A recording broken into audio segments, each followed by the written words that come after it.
The yeas are 221, the nays are 203. The resolution is adopted. Without objection, the motion to reconsider is laid on the table.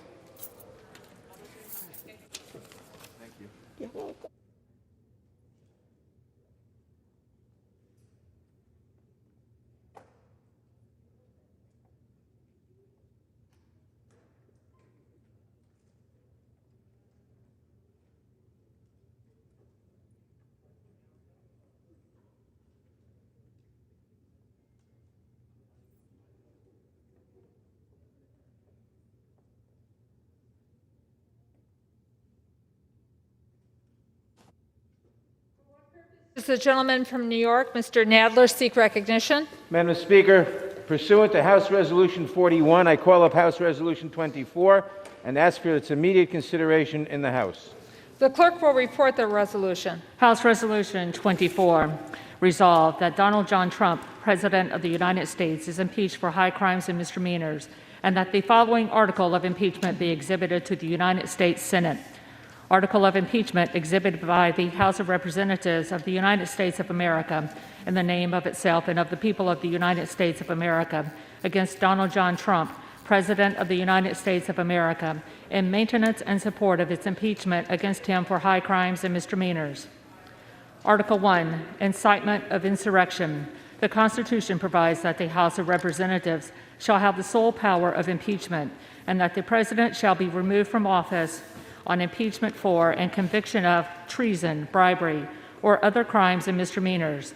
Further, Section 3 of the 14th Amendment to the Constitution prohibits any person who has engaged in insurrection or rebellion against the United States from holding any office under the United States in his conduct while President of the United States, and in violation of his constitutional oath faithfully to execute the office of the President of the United States and to the best of his ability preserve, protect, and defend the Constitution of the United States, and in violation of his constitutional duty to take care that the laws be faithfully executed, Donald John Trump engaged in high crimes and misdemeanors by inciting violence against the government of the United States, and that on January 6, 2021, pursuant to the 12th Amendment to the Constitution of the United States, the Vice President of the United States, the House of Representatives, and the Senate met at the United States Capitol for a joint session of Congress to count the votes of the Electoral College.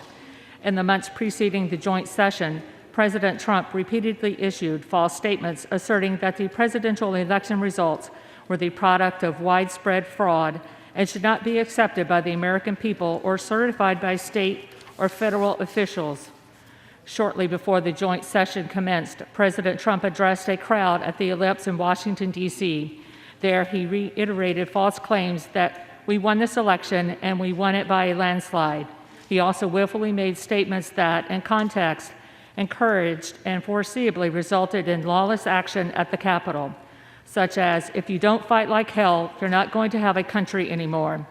Thus incited by President Trump, members of the crowd he had addressed, in an attempt to, among other objectives, interfere with the joint session's solemn constitutional duty to certify the results of the 2020 presidential election, unlawfully breached and vandalized the Capitol, injured and killed law enforcement personnel, menaced members of Congress, the Vice President, and congressional personnel, and engaged in other violent, deadly, destructive, and seditious acts. President Trump's conduct on January 6, 2021 followed his prior efforts to subvert and obstruct the certification of the results of the 2020 presidential election. Those prior efforts included a phone call on January 2, 2021, during which President Trump urged the Secretary of State of Georgia, Brad Raffensperger, to find enough votes to overturn the Georgia presidential election results, and threatened Secretary Raffensperger if he failed to do so. In all of this, President Trump gravely endangered the security of the United States and its institutions of government. He threatened the integrity of the democratic system, interfered with the peaceful transition of power, and imperiled a co-equal branch of government. He thereby betrayed his trust as president to the manifest injury of the people of the United States. Wherefore, Donald John Trump, by such conduct, has demonstrated that he will remain a threat to the national security, democracy, and the Constitution if allowed to remain in office, and has acted in a manner grossly incompatible with self-governance and the rule of law. Donald John Trump thus warrants impeachment and trial, removal from office, and disqualification to hold and enjoy any office of honor, trust, or profit under the United States. The resolution shall be debatable for 2 hours, equally divided and controlled by the chair and the ranking minority member of the Committee on the Judiciary. The gentleman from New York, Mr. Nadler, and the gentleman from Ohio, Mr. Jordan, will each control 1 hour. The chair recognizes the gentleman from New York, Mr. Nadler. Madam Speaker, I ask unanimous consent that all members may have 5 legislative days in which to revise and extend their remarks and insert extraneous material on HRes 224. Without objection. Madam Speaker, I yield 1 minute to the distinguished Speaker of the House, the gentlelady from California, Ms. Pelosi. The gentlewoman from California is yielded 1 minute. Thank you, Madam Speaker. I thank the gentleman for yielding and for his leadership.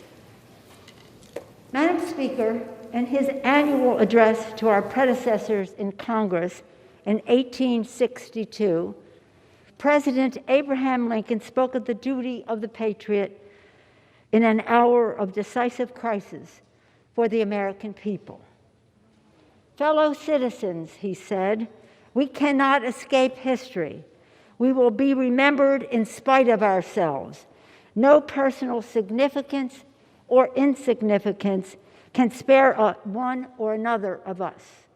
The fiery trial through which we pass will light us down in honor or dishonor to the latest generation. Even we here, he said, hold the power and bear the responsibility. In the Bible, St. Paul wrote, think on these things. We must think on what Lincoln told us. We, even us here, hold the power and bear the responsibility. We, you and I, hold and trust the power that derives most directly from the people of the United States.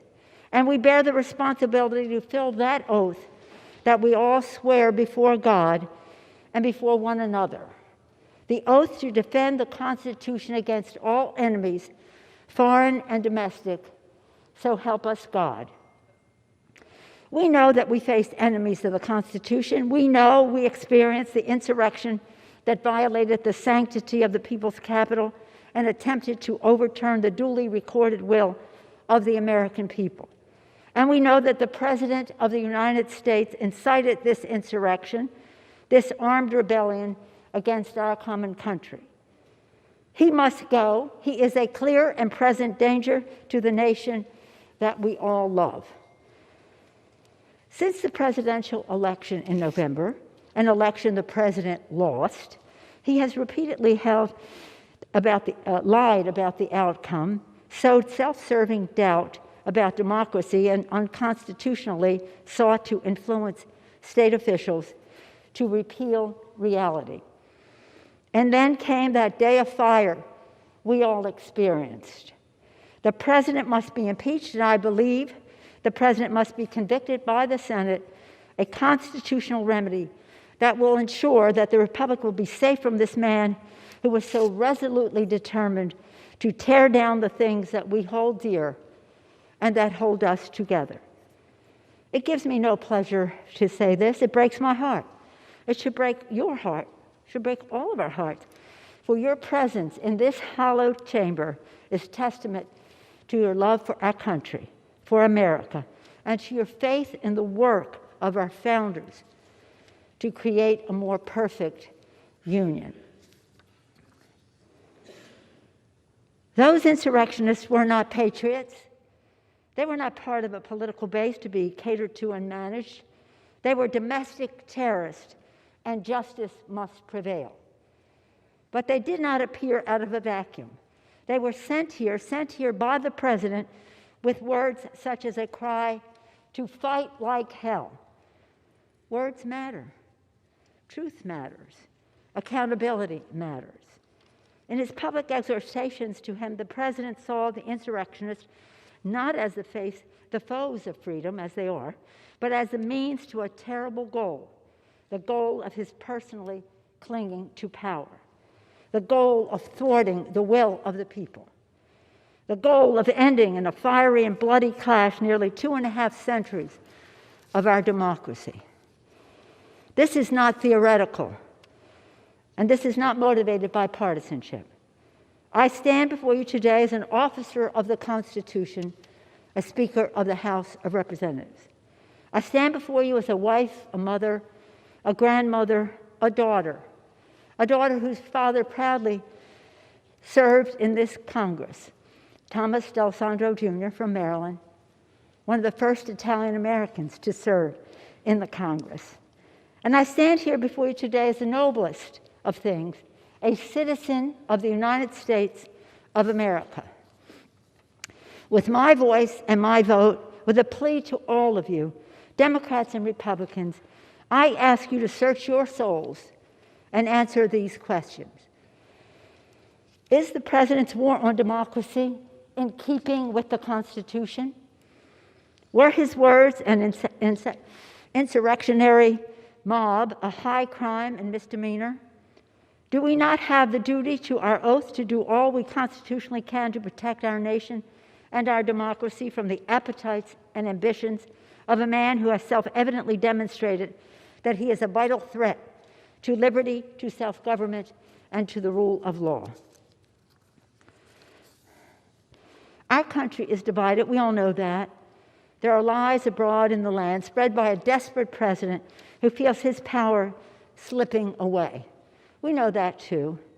But I know this as well, that we here in this House have a sacred obligation to stand for truth, to stand up for the Constitution, to stand as guardians of the Republic. In a speech he was prepared to give in Dallas on Friday, November 22nd, 1963, President John F. Kennedy was to say, "We in this country, in this generation, are, by destiny rather than choice, the watchmen on the walls of world freedom. We ask, therefore, that we may be worthy of our power and responsibility." That we may be worthy. President Kennedy was assassinated before he could deliver those words to the nation, but they resonate more even now, in our time, in this place. Let us be worthy of our power and responsibility, that what Lincoln thought was the world's last best hope, the United States of America, may long survive. My fellow members, my fellow Americans, we cannot escape history. Let us embrace our duty, fulfill our oath, and honor the trust of our nation. And we pray that God will continue to bless America. I thank you, Madam Speaker, and yield back. The gentleman from New York, reserves. Reserve. The gentleman from Ohio is recognized. Madam Speaker, I yield myself such time as I may consume. The gentleman's recognized. Thank you, Madam Speaker. 19 minutes. 19 minutes. 4 years ago on Inauguration Day, January 20th, 2017, 19 minutes into President Trump's administration, at 12:19 p.m., the Washington Post headline was, "Campaign to impeach President Trump has begun." And now, with just 1 week left, they're still trying. In 7 days, there will be a peaceful transfer of power, just like there has been every other time in our country. But Democrats are going to impeach President Trump again. This doesn't unite the country. There's no way this helps the nation deal with the tragic and terrible events of last week that we all condemn. And Republicans have been consistent. We've condemned all the violence all the time. We condemned it last summer. We condemned it last week. We should be focused on bringing the nation together. Instead, Democrats are going to impeach the president for a second time 1 week before he leaves office. Why? Why? Politics and the fact that they want to cancel the president. The president who cut taxes, the president who reduced regulations, the president prior to COVID had the greatest economy, lowest unemployment in 50 years, the president who got us out of the Iran deal, put the embassy in Jerusalem, brought hostages home from North Korea, put 3 great justices on the Supreme Court, gave us a new NAFTA agreement, the Abraham Accords, the COVID vaccine, and who built the wall. It's about politics. This is about getting the president of the United States. They spied on his campaign before he was elected. 19 minutes into his presidency, they started the impeachment push. 3-year Mueller investigation, 19 lawyers, 40 agents, 500 witnesses, 2,500 subpoenas, $40 million to find nothing. Impeachment round 1 based on an anonymous whistleblower with no firsthand knowledge who was biased against the president and who worked for Joe Biden. And now it's impeachment round 2. It's always been about getting the president no matter what. It's an obsession that is now broadened. It's not just about impeachment anymore, it's about canceling, as I've said. Canceling the president and anyone that disagrees with them. The Ayatollah can tweet, the president can't. Democrats can object on January 6, 2017, but Republicans aren't allowed to object on January 6, 2021. Democrats say Antifa is a myth. Republicans condemn all violence all the time. The double standard has to stop. And frankly, the attack on the First Amendment has to stop. And stop and think about it. Do you have a functioning First Amendment when the cancel culture only allows one side to talk? When you can't even have a debate in this country, this great country, the greatest country ever? It needs to stop, because if it continues, it won't just be Republicans who get canceled. It won't just be the President of the United States. The cancel culture will come for us all. Right. America's a great country, the greatest country ever. It seems to me that we need to think about how great the people of this nation really are.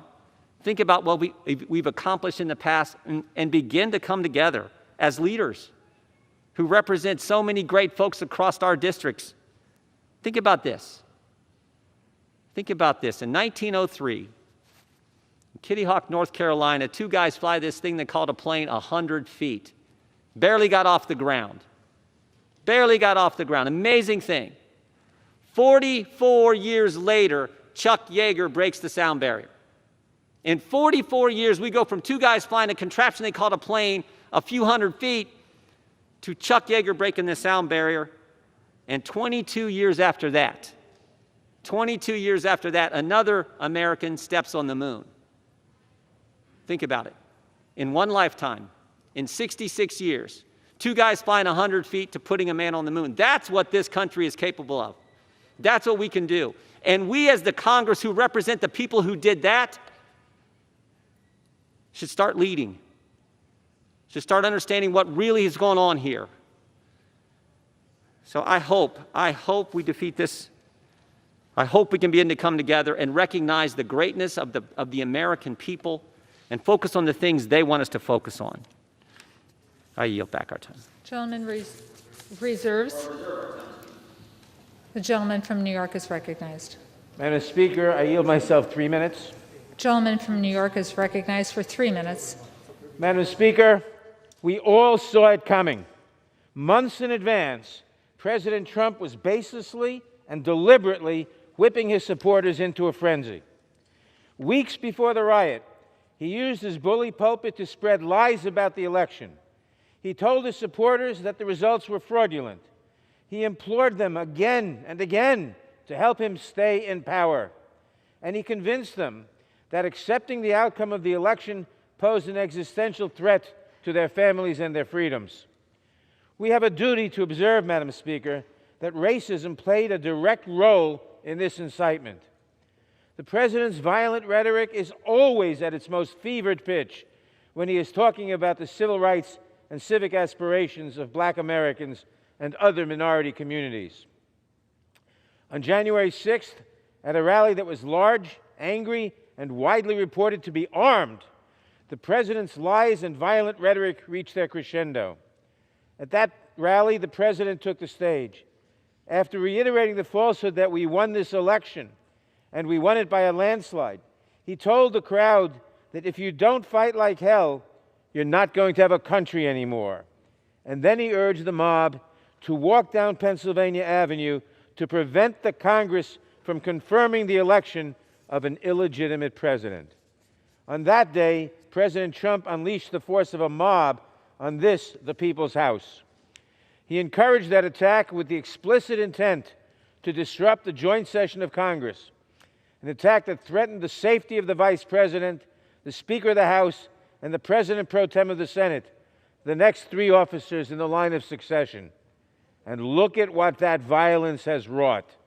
At least 6 dead, offices ransacked, the sanctity of our Capitol breached for the first time in 2 centuries. Our hallways littered with broken glass, the battle flags of a long-dead Confederacy, and the debris we have come to associate with the Trump campaign.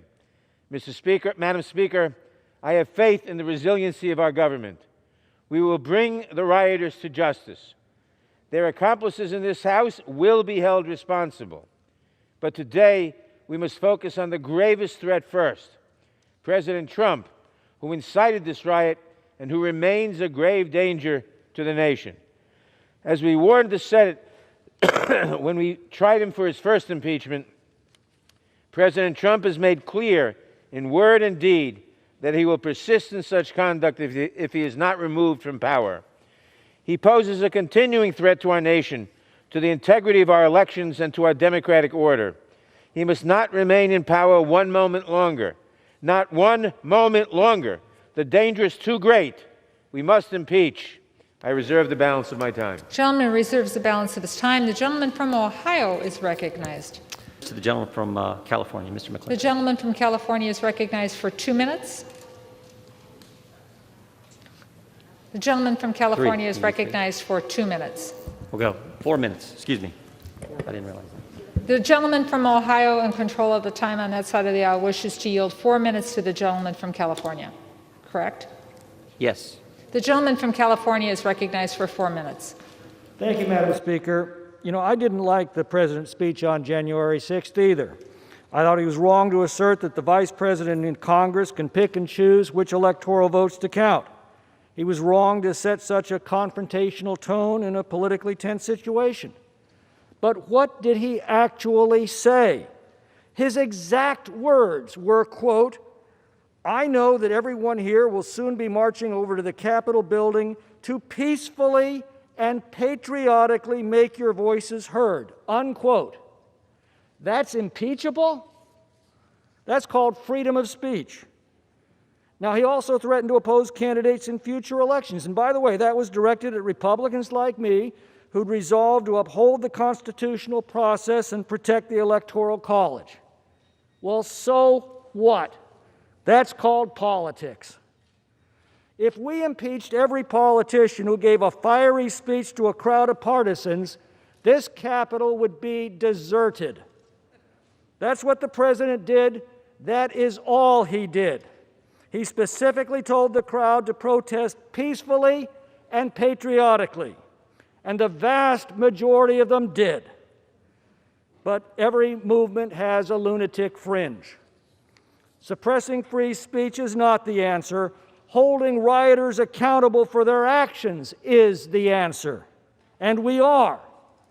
And if we'd prosecuted BLM and Antifa rioters across the country with the same determination these last 6 months, this incident may not have happened at all. Now, short of declaring war, the power of impeachment is the most solemn and consequential act that Congress can take. To use it in this manner, in the heat of the moment, with no hearings, no due process, many members phoning in their votes after a hastily called debate, exactly 1 week before a new president is to take office, trivializes this power to the point of caricature. The Democrats have won everything in sight: the House, the Senate, and the presidency. In a republic, that calls for magnanimity by the victors. Only in a banana republic does it call for vengeance. Benjamin Franklin warned us that passion governs, and she never governs wisely. In our passions this week, we've set some dangerous new precedents that will haunt us for years to come. Yesterday, We redefined intemperate speech as a physical incapacity requiring removal from office. Today, we define it as a high crime and misdemeanor.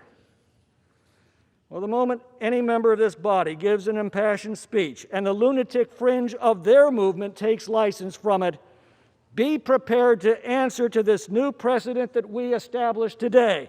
Now, I could cite plenty of provocative speeches made by Democrats that directly preceded violence this summer, but we've already had enough of that. You know, after 600,000 Americans had perished in the Civil War, Abraham Lincoln appealed to the better angels of our nature. He said, "With malice toward none, with charity for all, let us bind up the nation's wounds." Those words were so important to the unity of our nation, they're inscribed in marble at the Lincoln Memorial. I cannot think of a more petty, vindictive, and gratuitous act than to impeach an already defeated president a week before he is to leave office. President-elect Biden's promise to heal the nation becomes a hollow mockery in the harsh reality of this unconstitutional act. God help our country. The gentleman's time has expired. Good job, Tommy. The gentleman from Ohio reserves. The gentleman from New York is recognized. And now yield 1 minute to the gentlelady from California, Ms. Lofgren. The gentlewoman from California is recognized for 1 minute. Madam Speaker, I'm the only member of Congress who's been involved in all three of the last presidential impeachments. Those were long proceedings. Today, we don't need a long investigation to know the president incited right-wing terrorists to attack the Congress to try to overturn constitutional government. The actions were in public, plain as day. His actions are the most serious offense against our Constitution and our country. They are impeachable acts. The founders devised the impeachment clause to protect against a president who would threaten constitutional order. If we don't act now, the impeachment clause would essentially be meaningless. Faced with these facts, if we don't impeach to protect our country, we will fail our own oath to protect and defend the Constitution of the United States against all enemies, foreign and, yes, domestic. We have no choice. We must Gentlewoman's time has impeach. expired. God bless America. Gentleman from New York reserves. I reserve. The gentleman from Ohio is recognized. Thank you, Madam Speaker. I yield 2 minutes to the gentleman from Arizona, Mr. Biggs. The gentleman from Arizona is recognized for 2 minutes.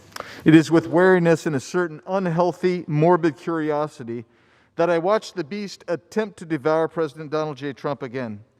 The craving to crush President Trump has never been satisfied, not through investigations, not through false allegations, and not even through an impeachment that was wholly without merit. And the timing of this impeachment makes little sense. Your candidate will take office in a few hours, and President Trump will relinquish the levers of power to President-elect Biden. But your craving was never a Biden victory, nor was it even a Trump defeat. You believe that your hunger will be finally satiated by impeaching this president without completion of his full term of office. You don't merely seek victory, but you seek obliteration of your nemesis. The thirst for Trump's destruction will not be slaked, however, even if you're successful today and were the Senate to convict President Trump. Yours will be a Pyrrhic victory, for instead of stopping the Trump train, his movement will grow stronger, for you will have made him a martyr. Surely you are aware of this, and that is why your allies in the media seek to censor conservative voices. Your chums that sit on the boards of corporate America, yes, the same companies that the left vilifies, promise to starve Republicans from receiving their PAC donations. But I bet that the groundswell of support for President Trump and his policies will not go away. You see, the movement he started is based on building an incredibly robust economy on a foundation of lower taxes and fewer regulations that has the wonderful effect of putting more people to work than ever. It is built upon a strong military that is extricated from endless wars. It provides border security, America First trade agreements, Mideast peace and stability. Those are the things the American people want. Your four-year appetite will be temporarily assuaged, while you will no doubt continue to chase after leaders of this movement. But your appetite will be unfulfilled. I urge you, please do not, and I'm mixing metaphors here, attempt to douse the remaining burning embers of this movement with gasoline. No one wants that. I urge you, please, to reconsider the reckless action in which you engaged today. The gentleman's time has I yield. expired. The gentleman from Ohio reserves. The gentleman from New York is recognized. Madam Speaker, I now yield 1 minute to the gentleman from California, Mr. Schiff. The gentleman from California is recognized for 1 minute. 1 week ago, the President incited an insurrection against Congress to prevent the peaceful transition of power. It was the most dangerous moment for our democracy in a century. Today, we invoke the remedy the founders provided for just such a lawless president, impeachment. More important, today we begin the long road to restoration. America has been through a civil war, world wars, a Great Depression, pandemics, McCarthyism, and now a Trumpist and white nationalist insurrection. And yet our democracy endures. It endures because at every juncture, every pivotal moment, when evil threatened to overtake good, patriotic Americans step forward to say enough. This is one of those moments.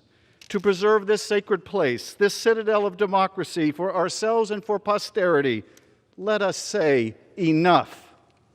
Enough. I yield back. Gentleman yields back. The gentleman from New York reserves. The gentleman from Ohio is recognized. Thank you, Madam Speaker. I yield 2 minutes to the gentleman from Texas, Mr. Gohmert. The gentleman from Texas is recognized for 2 minutes. Here's a quote. I just don't even know why there aren't more uprisings all over the country, and maybe there will be. Or, sadly, the domestic enemies of our voting system and honoring our Constitution are right at 1600 Pennsylvania Avenue with their allies in Congress of the United States. We were called enemies of the state. Those are all quotes from our speaker. Now, on our side, we didn't take those to be impeachable because we didn't believe she surely meant that. But by the Democrats taking this action, you're telling me, no, when we say those, we actually mean to incite violence. That's what this action is saying. Look, I just looked on the History Channel. It says these words: if the Judiciary Committee, talking about impeachment, finds sufficient grounds, its members write and pass articles of impeachment, which then go to the full House for a vote. Half of all the impeachments ever conducted, ever voted for, occurred under this speaker. You're setting a precedent that says very clearly, because this impeachment isn't going to work, but it is setting the precedent. Unlike a year ago when we said, look, it shouldn't go through Intel, it should go through Judiciary Committee. Forget that. Now the message is, if you have a whim and you want to just go after a president, just go straight to the floor. No investigation, no Judiciary Committee. Go straight to the floor. Use it as a political weapon as you wish. This is so dangerous, what you're doing. Forgetting all the precedents. Yes, we can argue back and forth, but you're using this as a weapon, and you're destroying this little experiment in self-government in a year's time. The gentleman's time has expired. It needs to stop. I yield back. The gentleman from Ohio reserves. The gentleman from New York is recognized. Madam Speaker, I now yield 1 minute to the distinguished gentlelady from Massachusetts, Ms. Clark. The gentlewoman from Massachusetts is recognized for 1 minute. Suffragist and abolitionist Lucy Stone stated, "If we speak the truth fearlessly, we shall add to our number those who will turn the scale to the side of equal and full justice in all things." The truth is, President Trump incited a violent attack against the United States government. The truth is, President Trump spent his presidency inflaming hate, white supremacy, anti-Semitism, and violence. The truth is, he was enabled by all those who perpetuated the lie that the most secure election in our nation's history was stolen. The truth is that these seditious actions left 5 dead, our Capitol besieged, our security threatened, and our democracy hanging in the balance. And the truth is, a vote to impeach is our resounding declaration that the government of the people, by the people, for the people, gentlewoman's shall time has not expired. perish from the The earth. gentleman from New York wishes to reserve. Reserve. The gentleman from Ohio is recognized. Thank you, Madam Speaker. I yield 1 minute to the gentleman from California, Mr. Ice. The gentleman from California is recognized for 1 minute. Thank you, Madam Speaker. The last speaker said that for 4 years, the president did all these terrible, insightful things, including anti-Semitism. I take exception with that, but I think it's important that we embrace one thing that was said. Yes, the president has been consistent for the last 4 years. During his campaign, I even, representing another candidate, said that the president had political Tourette's. He said what was on his mind without a filter. I don't think that's being debated here today. We all know that's true. What's being debated is whether, with 167 hours left until he leaves office, is he a clear and present danger? And he clearly isn't. The president has acted substantially the same for 4 years. He has rallied his base, and he has, in fact, called for peaceful protest, as he did just a few days ago. The fact is, today we are trying to punish the president, at least some are, for 4 years of what he did, not for what happened last week. What happened last week was the result of anarchists who came loaded, prepared, and with weapons. With that, I yield back. Time has expired. The gentleman from Ohio reserves. The gentleman from New York is recognized. Madam Speaker, I now yield 1 minute to the distinguished gentleman from Louisiana, Mr. Richmond. The gentleman from Louisiana is recognized for 1 minute. Madam Speaker, I rise today in my last floor speech in this body to do what I was sworn to do on the first day, to protect and defend the Constitution. President Trump put the domestic terrorists on notice by saying, "Stand back and stand by." He then summoned them to D.C., directed them to march on the Capitol, and then he sat back and watched the insurrection. Some of my colleagues, some of which may well be co-conspirators, in their latest attempt to placate and please this unfit president, suggest that we shouldn't punish Trump for his actions in order to unify the country. That is the climax of foolishness. Let me suggest to them, stand up, man up, woman up, and defend this Constitution from all enemies, foreign and domestic, including Donald J. Trump. In the first impeachment, Republicans said we didn't need to impeach him because he learned his lesson, so no need to remove him. Well, we said if we didn't remove him, he would do it again. Gentleman's time has expired. Simply put, we told you so. The gentleman's time has expired. Richmond out. I reserve. Gentleman from New York reserves. The gentleman from Ohio is recognized. I yield 2 minutes to the gentlelady from Arizona, Ms. Lesko. The gentlewoman from Arizona is recognized for 2 minutes. Thank you, Madam Speaker. I rise in opposition to the resolution. At a time when our country needs unity, it is concerning that my Democratic colleagues have chosen to begin impeachment proceedings against a president with just 7 days left in office. All legal challenges have been exhausted. Congress has certified electors over objections, and Joe Biden will be the next president of the United States. President Trump has indicated he will peacefully transfer power to President-elect Biden next week. So why pursue impeachment just 1 week before he leaves office? I've heard my colleagues on the other side of the aisle say they have to impeach the president because he is too dangerous to stay in power. Yet they know that it is impossible for the Senate to remove him before his term expires. So what is the point? This move sets a dangerous precedent for our nation. If Congress is going to impeach a president, it must not only be done after intense debate and deliberation, not rushed through in the 11th hour to make a political point. This impeachment attempt is dangerous for our country and has far-reaching implications for our future.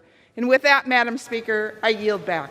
The gentlewoman yields back. The gentleman from Ohio reserves. The gentleman from New York is recognized. Madam Speaker, I now yield 1 minute to the distinguished gentleman from New York, Mr. Jeffries.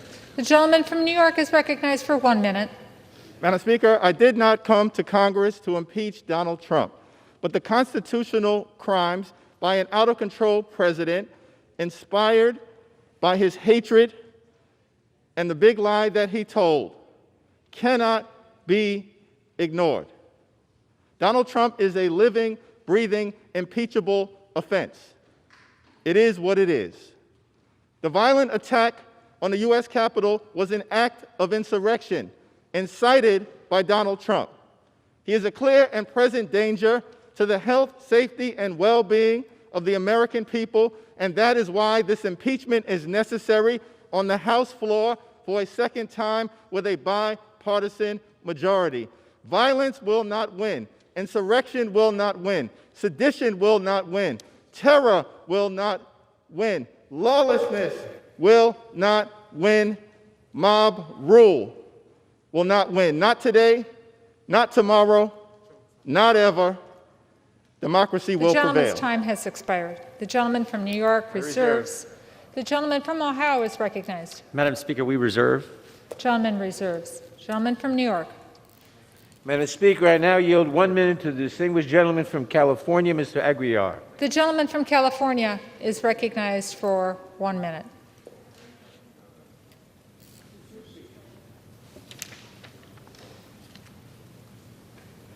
Thank you, Madam Speaker. On January 3rd, we stood here on this floor and swore an oath to defend our Constitution against enemies, foreign and domestic. 3 days later, that oath was put to the test when a violent mob tried to break down those doors to stop us from performing our constitutional duty. This mob was not without a leader. On that day, the president told them to walk to this Capitol 16 blocks from where he stood. They were radicalized by his lies and conspiracy theories he spent months fueling, many of which I've heard on this floor the last week. He needed to say only 2 words to end the violence: I concede, because that's what leaders do in a democracy, because that's what we do in the United States. They put politics aside and put country first. And as I look to our colleagues over on the other side, I wonder how many of them will demonstrate that leadership and join us in holding President Trump accountable for inciting this deadly attack. How many will uphold our oath and put our country first to defend this Constitution from the threat in the White House? To do anything less is to turn your back on the oath altogether. Thank you. I yield back. Gentleman yields back. The gentleman from New York reserves. The gentleman from Ohio is recognized. Madam Speaker, we continue to reserve. The gentleman from Ohio continues to reserve. The gentleman from New York is recognized. Madam Speaker, I now yield 3 minutes to the gentleman from Rhode Island, Mr. Cicilline. The gentleman from Rhode Island, Mr. Cicilline, is recognized for 3 minutes. Madam Speaker, for more than 220 years since George Washington yielded the presidency to John Adams, the peaceful transfer of power has been a hallmark of our democracy. In this country, the will of the American people reigns supreme over the ambitions of any individual. Every single president has honored and upheld these principles until now. Donald Trump lost his bid for re-election last November. It was a free and fair election. In fact, President Trump's own election security director called it the most secure election in U.S. history. But for 2 months now, Donald Trump has refused to accept the will of the American people. Over and over again, he's told his supporters he didn't really lose. The election was stolen from him and from them. And as they grew angrier and angrier over this perceived injustice, he told them there was still a way to keep him in power. So as Congress prepared to meet for the sacred ritual of certifying the results of the presidential election, the president made his move. He directed his supporters to travel to Washington for a rally to stop the steal. They did. He then, once assembled, he had one final request: march on the U.S. Capitol, do what it takes to help me hold on to power. We will never give up. We will never concede, he told them. If you don't fight like hell, he warned, you're not going to have a country anymore. The people on the ellipse that day heard his message loud and clear.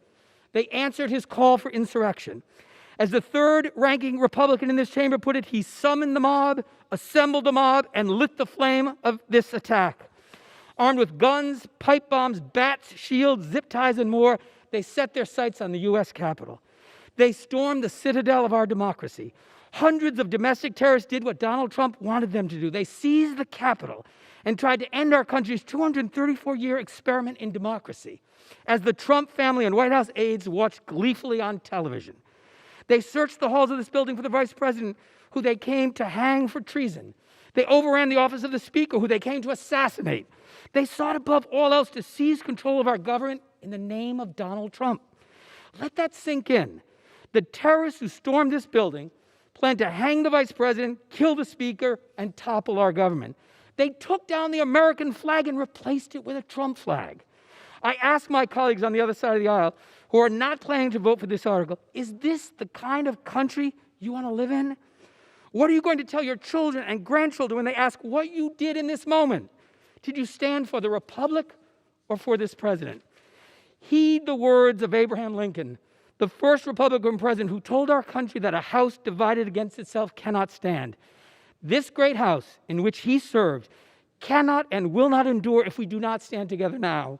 The president and the terrorists who stormed these halls last Wednesday did not succeed in toppling our republic. We must ensure they never do. I implore you to join us in supporting this article, and I yield back. Gentleman yields back. The gentleman from New York reserves his time. The gentleman from Ohio is recognized. Thank you, Madam Speaker. I would yield 1 minute to the gentleman from New Jersey, Mr. Van Drew. The gentleman from New Jersey is recognized for 1 minute. We've been here before. We've done this before. This has failed before. We've fractured our nation using the same process before.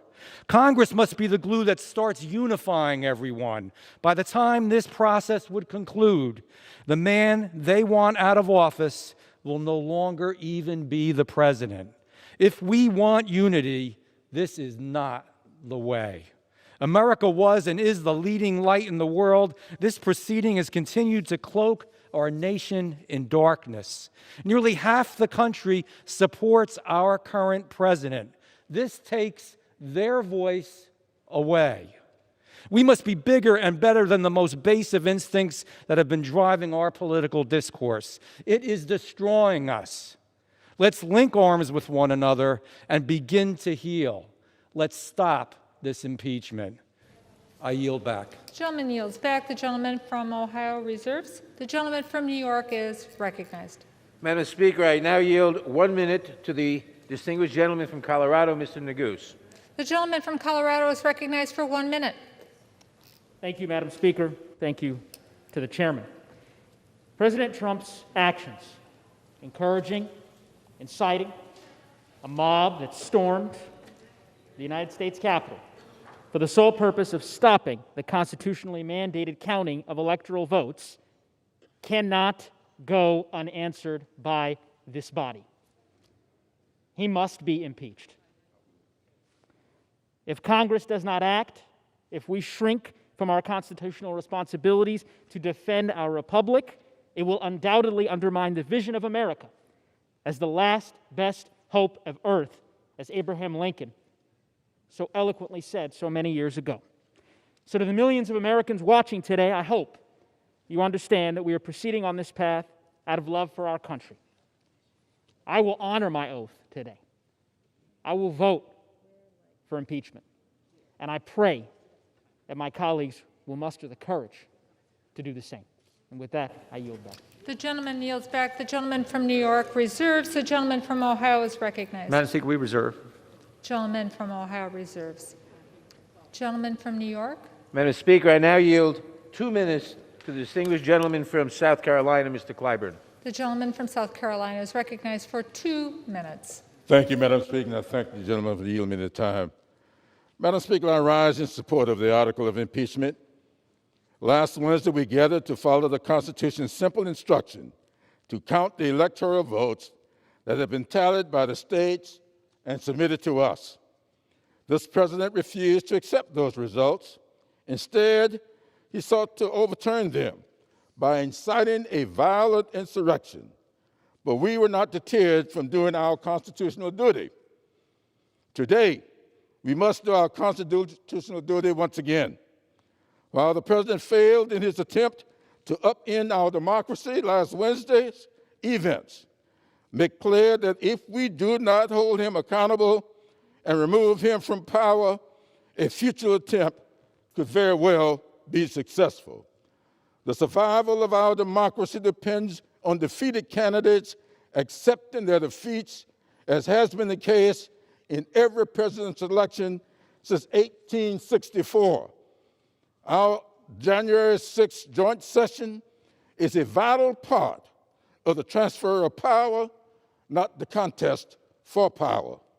Vice President Gore understood this, accepting and certifying the 2000 election result in which he was defeated. Vice President Biden understood this, accepted and certifying this president's victory in the 2016 election. This president's refusal to participate in the peaceful transfer of power and his role in the inciting of the last week's violence pose an existential threat to our constitutional democracy.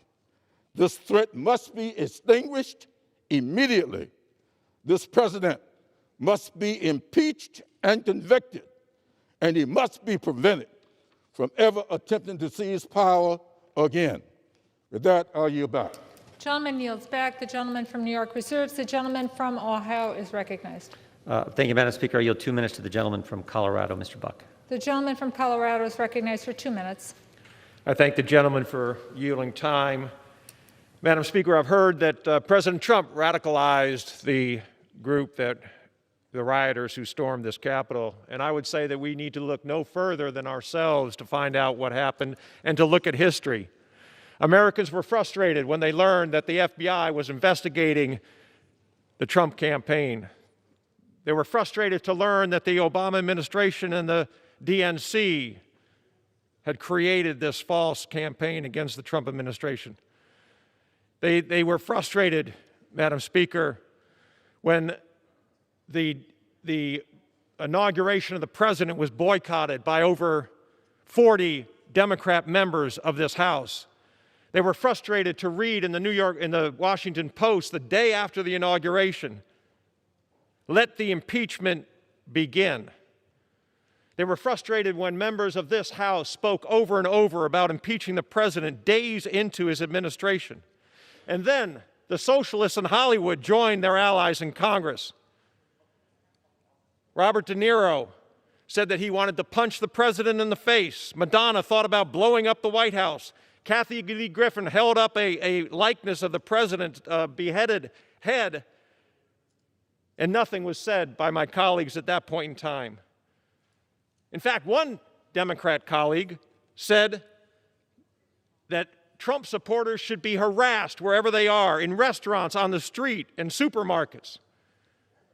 During this time, the president was under investigation by a special counsel who found no collusion, no conspiracy with Russia. The president's supporters were harassed. Ajit Pai, the head of the FCC, was called a dirty, sneaky Indian. His children were harassed in school. The press secretary, the press secretary, Sarah Sanders, was kicked out of a restaurant for being a Trump employee. The DHS secretary, Kirsten Nelson, harassed at her home. Trump donors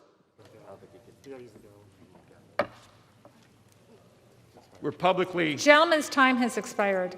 I'm sorry you couldn't hear me. The mic wasn't on. The gentleman from Ohio reserves. Good job, Tim.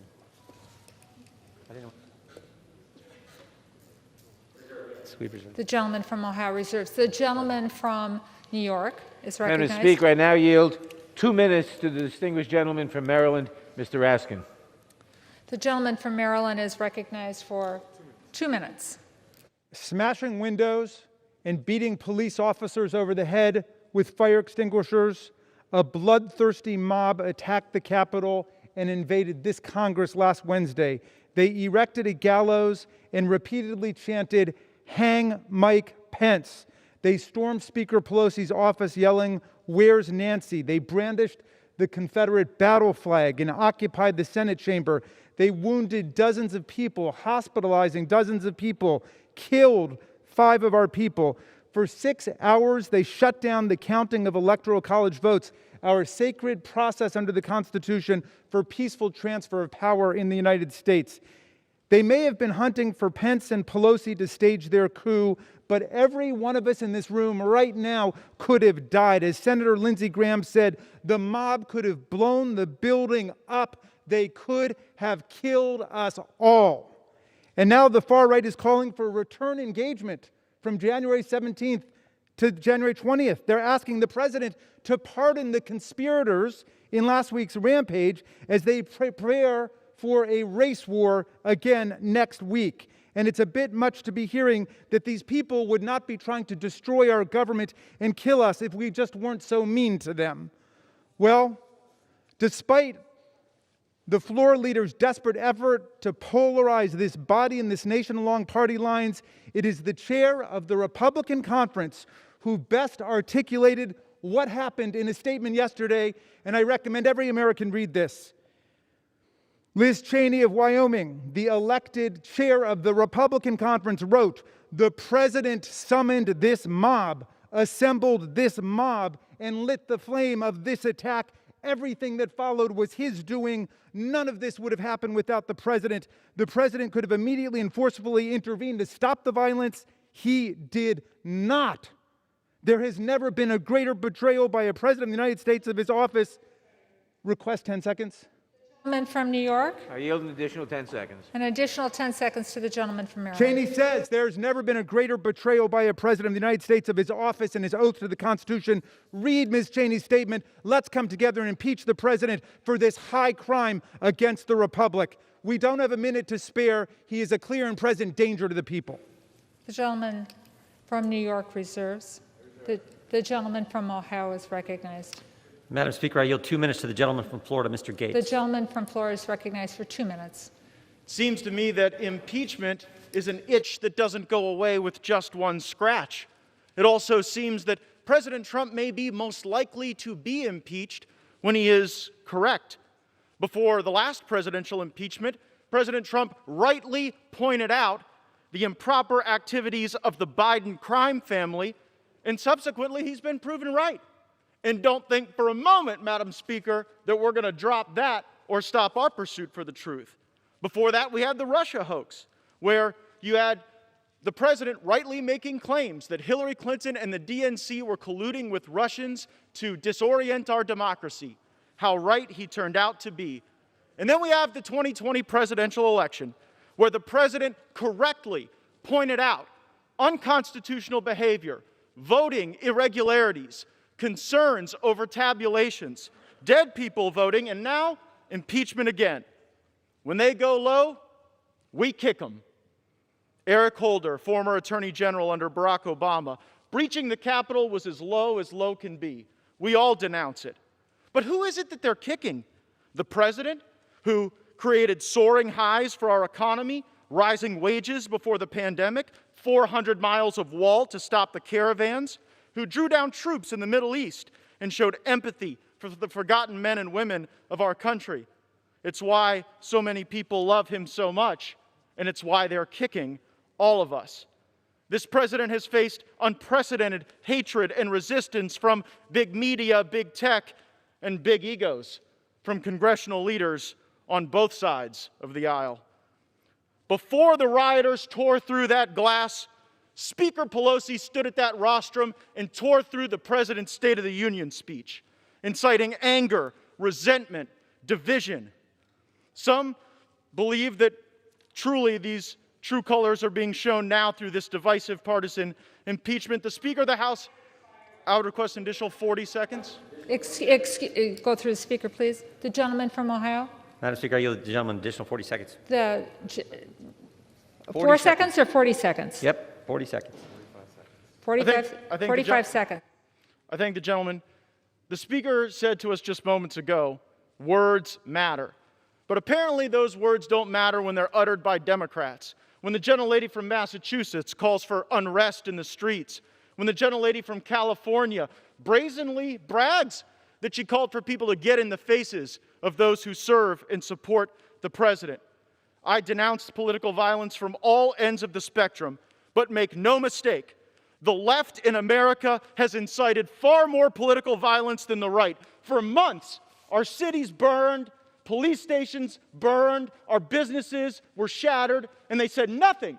Or they cheerled for it, and they fundraised for it, and they allowed it to happen in the greatest country in the world. Now, some have cited the metaphor that the president lit the flame. Well, they lit actual flames, actual fires, and we Time put them out. expired. There will be order in the House. I yield back. The gentleman from Ohio, do you wish to reserve your time? The gentleman from New York is recognized. Madam Speaker, I now yield 1 minute to the distinguished gentleman from California, Mr. Swalwell. The gentleman from California is recognized for 1 minute. America has been attacked before, but not like this. On January 6, Donald Trump incited thousands of radicalized terrorists to attack the Capitol to stop a transition of power. Let that sink in. Our president incited our citizens to attack our Capitol. America was not attacked in the past sense. This president has inspired future plots. America is still under attack, and that's why Donald Trump must be impeached. I've read many of my GOP colleagues know what the president did was wrong, but are afraid for their lives if they cross the president. I'm sorry that you're living in fear, but now is a time to summon your courage to guide you. We have all seen the images of the courageous officers who have risked their lives so that you could flee this floor and see your families. That was almost a week ago right now. Officers engaged in hand-to-hand combat for hours with these terrorists. Capitol Police were spit on, beaten, stampeded, and one of them lost their lives. I'm not asking you to summon the courage that they did. I'm just asking you to do your job and hold this president accountable. The gentleman's time has expired. The gentleman from New York reserves. Yeah, Madam Speaker, we The reserve. gentleman from Ohio is recognized. Yeah, Madam Speaker, we reserve. The gentleman reserves. The gentleman from New York is recognized. The gentleman from New York is recognized. Madam Speaker, I now yield 1 minute to the distinguished gentleman from Texas, Mr. Castro. The gentleman from Texas is recognized for 1 minute. Thank you, Madam Speaker. Donald Trump is the most dangerous man to ever occupy the Oval Office. I want to take you back 1 week ago today, when people were barging through these doors, breaking the windows with weapons, armed, pipe bombs, coming here to harm all of you, to harm the Speaker, to harm the Senate. Let me ask you a question. What do you think they would have done if they had gotten in? What do you think they would have done to you? And who do you think sent them here? The most dangerous man to ever occupy the Oval Office. If inciting a deadly insurrection is not enough to get a president impeached, then what is? All of us must answer that question today. The Constitution requires us to impeach and remove Donald John Trump. The gentleman's time has expired. Gentleman from New York reserves. I reserve. The gentleman from Ohio is recognized. Madam Speaker, we reserve. Gentleman from Ohio reserves his time. The gentleman from New York is recognized. Madam Speaker, I now yield 1 minute to the distinguished gentlelady from Pennsylvania, Ms. Dean. The gentlelady from Pennsylvania is recognized for 1 minute. Madam Speaker, 1 week ago today, I was trapped in this House chamber as the banging on the doors began. I feared for colleagues, reporters, and staff. I feared for myself. The attack on the Capitol will never be forgotten. The President and many in this chamber have shamelessly peddled dangerous untruths about the election, despite the warnings of where those lies would lead. And last Wednesday, those lies and dangers found themselves inside this Capitol. This hateful rhetoric is another deadly virus. It is time to remove it from its host.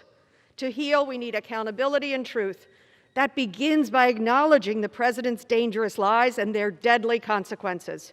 Removing Donald Trump is the beginning of restoring decency and democracy. What happened last week will not be forgotten, and what we do this week will long be remembered. Vote yes on impeachment, and I yield back. Gentlelady yields back. The gentleman from New York reserves his time. The gentleman from Ohio is recognized. Thank you, Madam Speaker. It's my pleasure to yield 1 minute to the Republican leader, gentleman from California, Mr. McCarthy. The gentleman from California is recognized for 1 minute. Thank the gentleman for yielding. Madam Speaker, let me be clear. Last week's violent attack on the Capitol was undemocratic, un-American, and criminal. Violence is never a legitimate form of protest. Freedom of speech and assembly under the Constitution is rooted in nonviolence. Yet the violent mob that descended upon this body was neither peaceful nor democratic. It acted to disrupt Congress's constitutional responsibility. It was also an attack on the people who work in this institution, members, staff, and the hundreds who work behind the scenes so that we can serve the American people. The greatest statesman in the history of our country understood that the most dangerous threat to freedom is lawlessness. A young lawyer named Abraham Lincoln famously said, "There is no grievance that is a fit object of redress by mob law." Yet for several hours last week, mob law tried to interfere with constitutional law. Some say the riots were caused by Antifa. There is absolutely no evidence of that. And conservatives should be the first to say so. Conservatives also know that the only thing that stops mob violence is to meet it with force rooted in justice and backed by moral courage. And last week we saw mob violence met by courage, sacrifice, and heroism from the brave men and women who protect this institution every day. But for the bravery of the Capitol Police, the destruction and loss could have been much greater. We owe them a tremendous debt of gratitude. The loss of Officer Brian Sednick and Officer Howard Lindmagood is tragic and heartbreaking. We mourn their loss, remember their lives, and continue to pray for their families and loved ones. The officers of the Capitol Police deserve our eternal thanks. We will never forget the dangers they faced, the determination they showed, or the sacrifices they made. And make no mistake, those who are responsible for Wednesday's chaos will be brought to justice. Which brings me to today's debate. I believe impeaching the president in such a short time frame would be a mistake. No investigations have been completed. No hearings have been held. What's more, the Senate has confirmed that no trial will begin until after President-elect Biden is sworn in. But here is what a vote to impeach would do. A vote to impeach would further divide this nation. A vote to impeach will further fan the flames of partisan division. Most Americans want neither inaction nor retribution.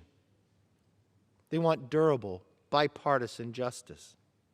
That path is still available, but is not the path we are on today. That doesn't mean the president is free from fault. The president bears responsibility for Wednesday's attack on Congress by mob rioters. He should have immediately denounced the mob when he saw what was unfolding. These facts require immediate action by President Trump.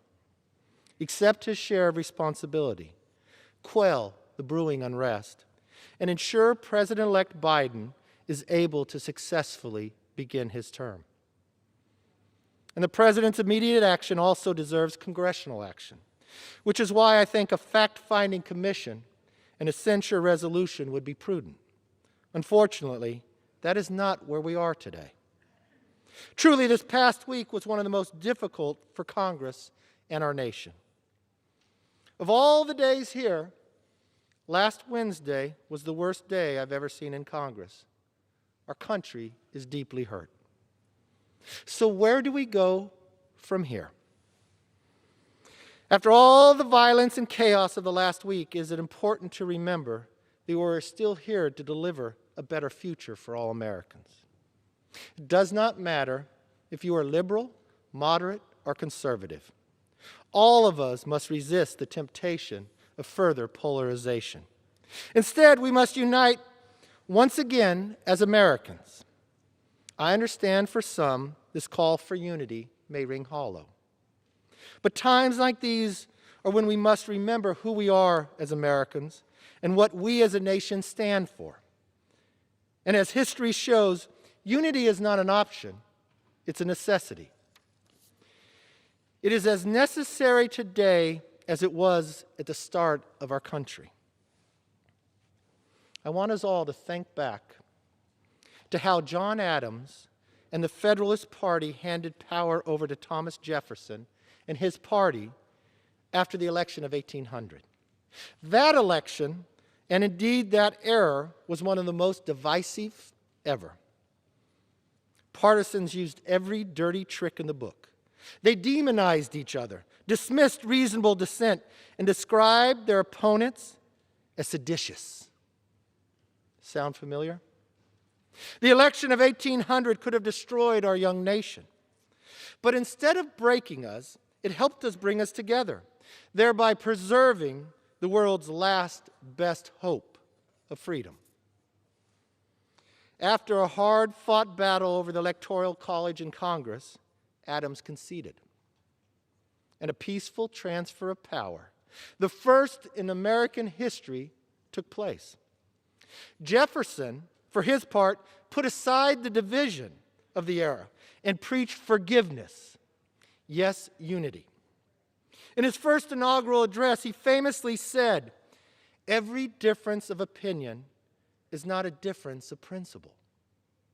Jefferson and Adams did not end every difference of opinion that existed in America, nor did they try. In a free country as big and diverse as ours, that would be impossible. What they did was more important. They recognized a deeper unity, a unity rooted in the famous proposition both men helped to write. At a critical moment in history, our founders chose peace, liberty, partnership over tension, division, and partisanship. For the sake of our country, we must make the exact same choice. We have already begun. Last week, despite the lingering shock and amid the windows still broken, we did what all healthy democracies do. We debated and we voted. In this country, we solve our disputes at the ballot box and through debates and votes on the floor of this exact chamber. We did our duty then, and we must do more.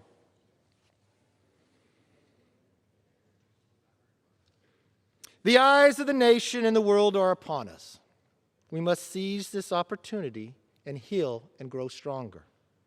As leaders, our place in history depends on whether we call on our better angels and refocus our efforts to work directly for the American people.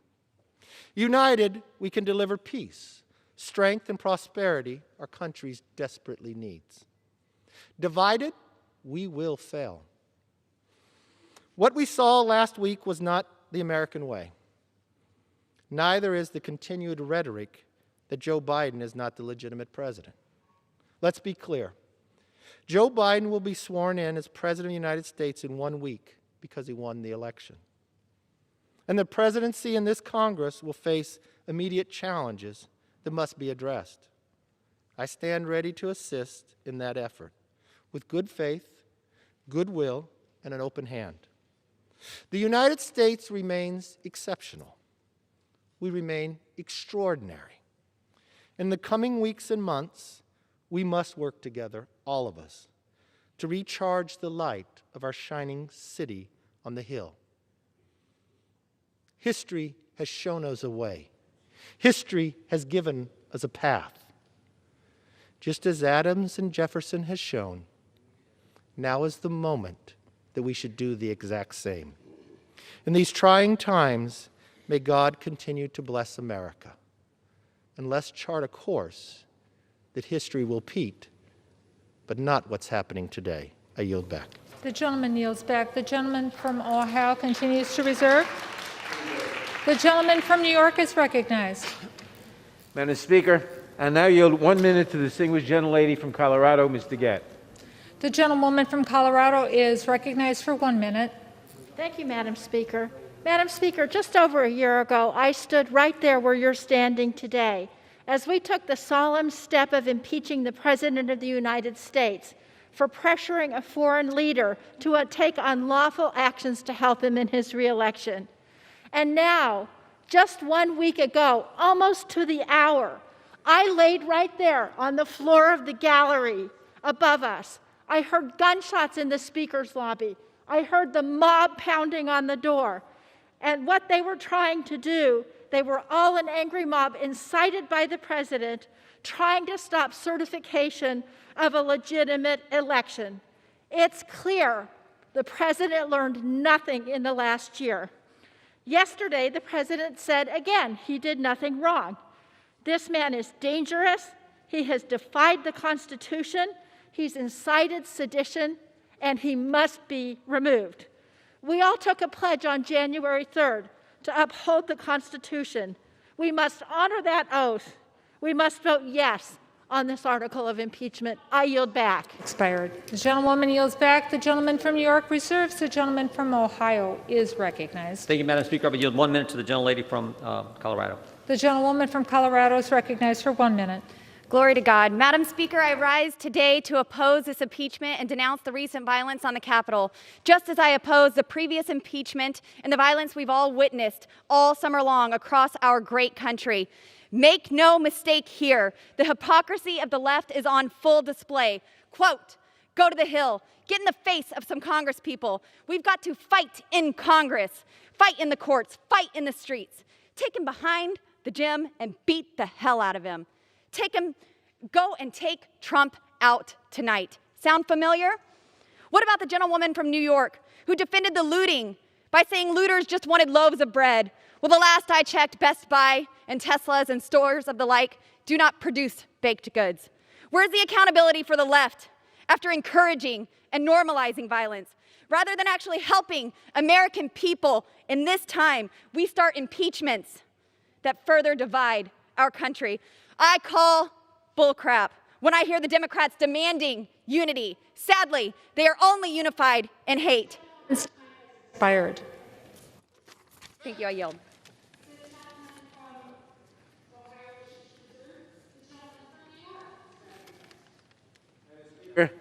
I now yield 1 minute to the distinguished gentlelady from California, Ms. Waters. The gentlewoman from New York is recognized for 1 minute. Thank you very much, Madam Speaker. I rise in support of impeaching again the worst president in the history of the United States. Since his first day in office, this president has spent 4 years abusing his power, lying, embracing authoritarianism, radicalizing his supporters against democracy. This corruption poisoned the minds of his supporters, inciting them to willingly join with white supremacists, neo-Nazis, and paramilitary extremists in a siege of the United States Capitol building, the very seat of American democracy. The Republican Party is now the Trump Party. And I want you to know that this is a Trump power grab that will not stop. It will not stop with attacking the Capitol and our state legislatures. This president intends to exercise power long after he is out of office. It is reported that the President of the United States watched the invasion from the Oval Office of our Capitol and seemingly enjoyed it. I want you to know we should be concerned that the Republicans will not defend him, and he is capable of starting a civil war. He must be impeached. He must be stopped now. The gentleman from New York reserves. The gentleman from Ohio is recognized. Thank you, Madam Speaker. I would yield 1 minute to the gentleman from Washington, Mr. Newhouse. Thank you, Mr. Jordan. The gentleman from Washington is recognized for a minute. Thank you, Mr. Jordan. Madam Speaker, this is a sad day in our republic, but not as sad or disheartening as the violence we witnessed in the Capitol last Wednesday. We are all responsible. My colleagues are responsible for not condemning rioters this past year, like those who barricaded the doors of the Seattle Police Department and attempted to murder the officers inside. Others, including myself, are responsible for not speaking out sooner, before the president misinformed and inflamed a violent mob who tore down the American flag and brutally beat Capitol Police officers. Madam Speaker, we must all do better. These articles of impeachment are flawed, but I will not use process as an excuse. There is no excuse for President Trump's actions. The president took an oath to defend the Constitution against all enemies, foreign and domestic.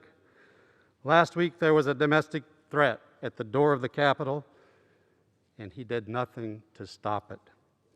That is why, with a heavy heart and clear resolve, I will vote yes on these articles of impeachment. The gentleman from Ohio wishes to reserve. The gentleman from Ohio wishes to reserve. Madam Speaker, could I ask how much time each side has? The gentleman from Ohio has 36 1/4 minutes remaining. And the gentleman from New York has 36 3/4 minutes remaining. We reserve. The gentleman from Ohio wishes to reserve. The gentleman from New York is recognized. Madam Speaker, I now yield 30 seconds to the gentleman from Massachusetts, Mr. Auchincloss. The gentleman from Massachusetts is recognized for 30 seconds. Madam Chair, a mob desecrated our Capitol, killed a police officer, and attempted to overthrow our government on the orders of the President of the United States. Immediate impeachment is our duty under a Constitution that compels us to defend against enemies, foreign and domestic. As a Marine officer, I defended our democracy from foreign enemies. As a member of Congress, I am solemnly resolved to defend it from domestic ones. With this vote, we strike a blow for moral leadership. I yield back.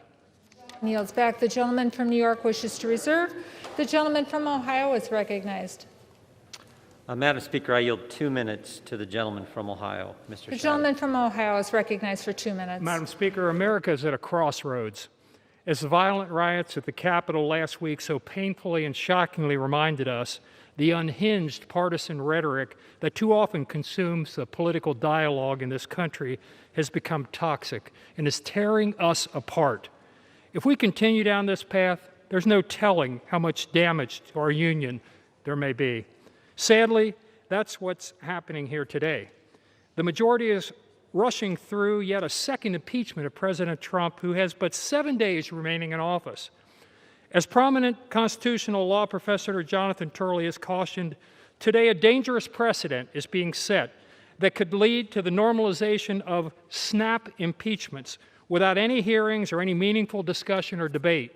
The majority is ramming through this House the most potent tool at our disposal without a single hearing, turning a process that usually takes months into a few short hours.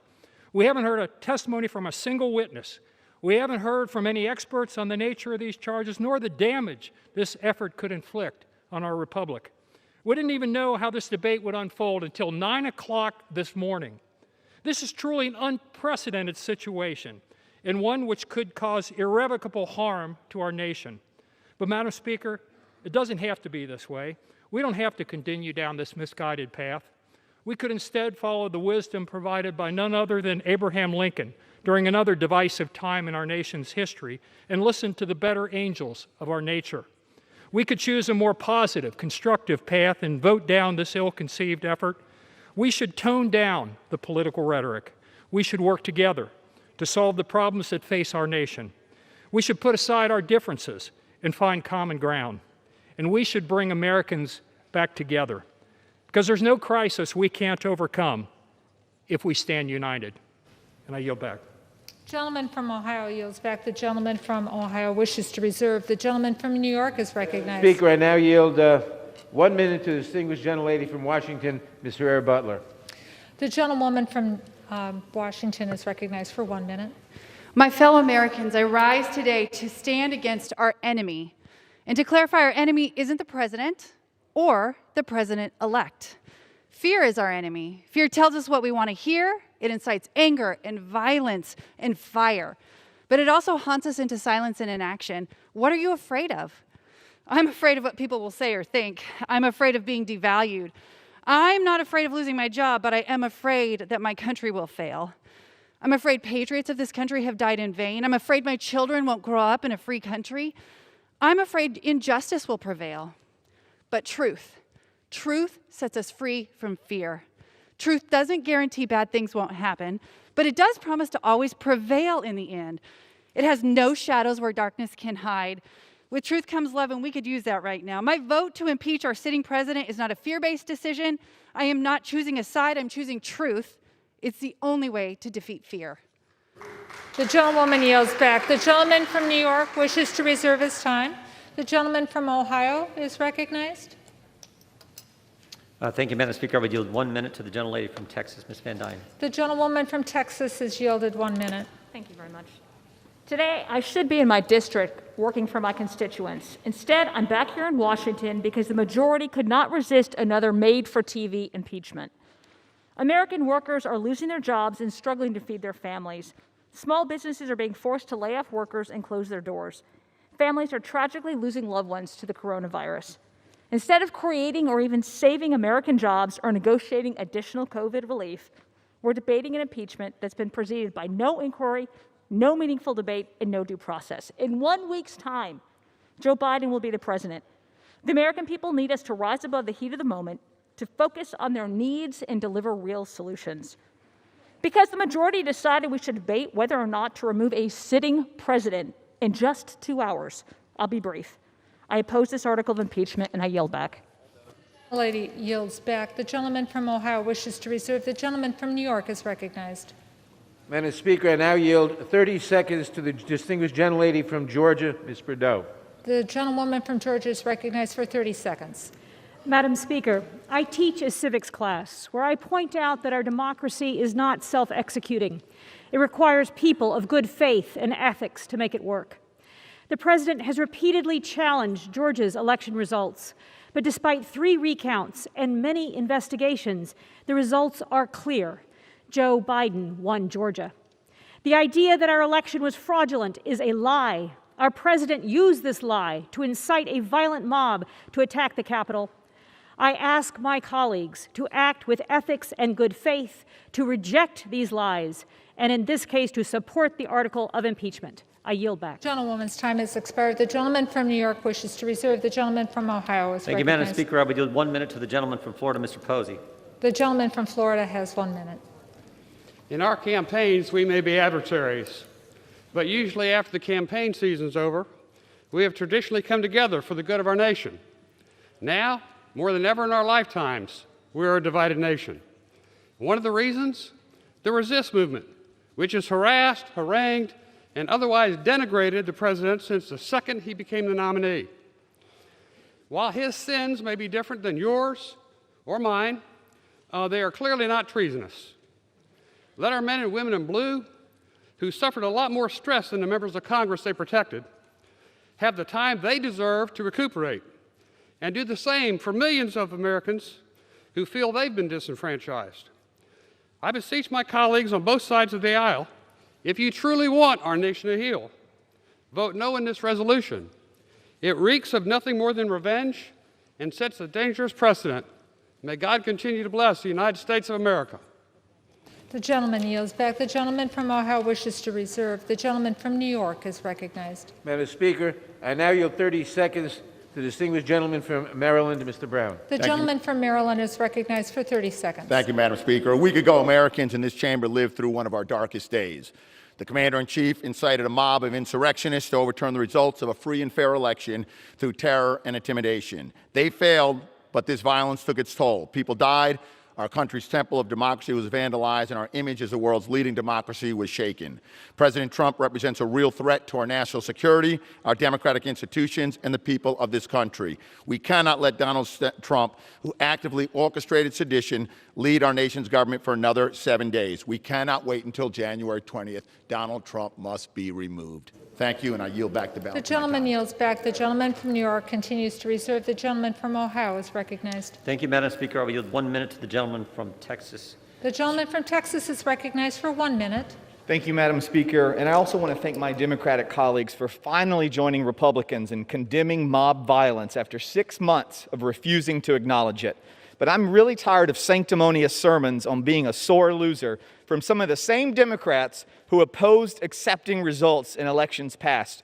Democrats have objected to certifying every Republican victory of the 21st century. In 2000, 2004, and in 2016, Democrats objected every time. When they objected, it was patriotic. But when Republicans do it, we're inciting a mob. We're liars and we're traitors. This is the double standard we should expect under total Democrat control. They've called for unrest in the streets. They've called for harassing cabinet officials. They've objected to certifying election results time and time again. Even the Judiciary Chairman secured clemency for a domestic terrorist who detonated a bomb right here in this building. But we're the extremists? I don't think so. We've been silenced by big tech on social media, by corporate America, and now the other side wants to silence us on the House floor. This is a sad day in America. I urge my colleagues to vote no. The gentleman's time's expired. The gentleman from Ohio wishes to reserve. Thank you, The Madam gentleman from New York is recognized. Madam Speaker, I now yield 30 seconds to a new member of the House and a new member of the Judiciary Committee, the distinguished gentlelady from Missouri, Ms. Bush. The gentlewoman from Missouri is recognized for 30 seconds. Madam Speaker, St. Louis and I rise in support of the article of impeachment against Donald J. Trump. If we fail to remove a white supremacist president who incited a white supremacist insurrection, it's communities like Missouri's 1st District that suffer the most. The 117th Congress must understand that we have a mandate to legislate in defense of Black lives. The first step in that process is to root out white supremacy, starting with impeaching the white supremacist in chief. Thank you, and I yield back. And from New York wishes to reserve. The gentleman from Ohio seeks recognition.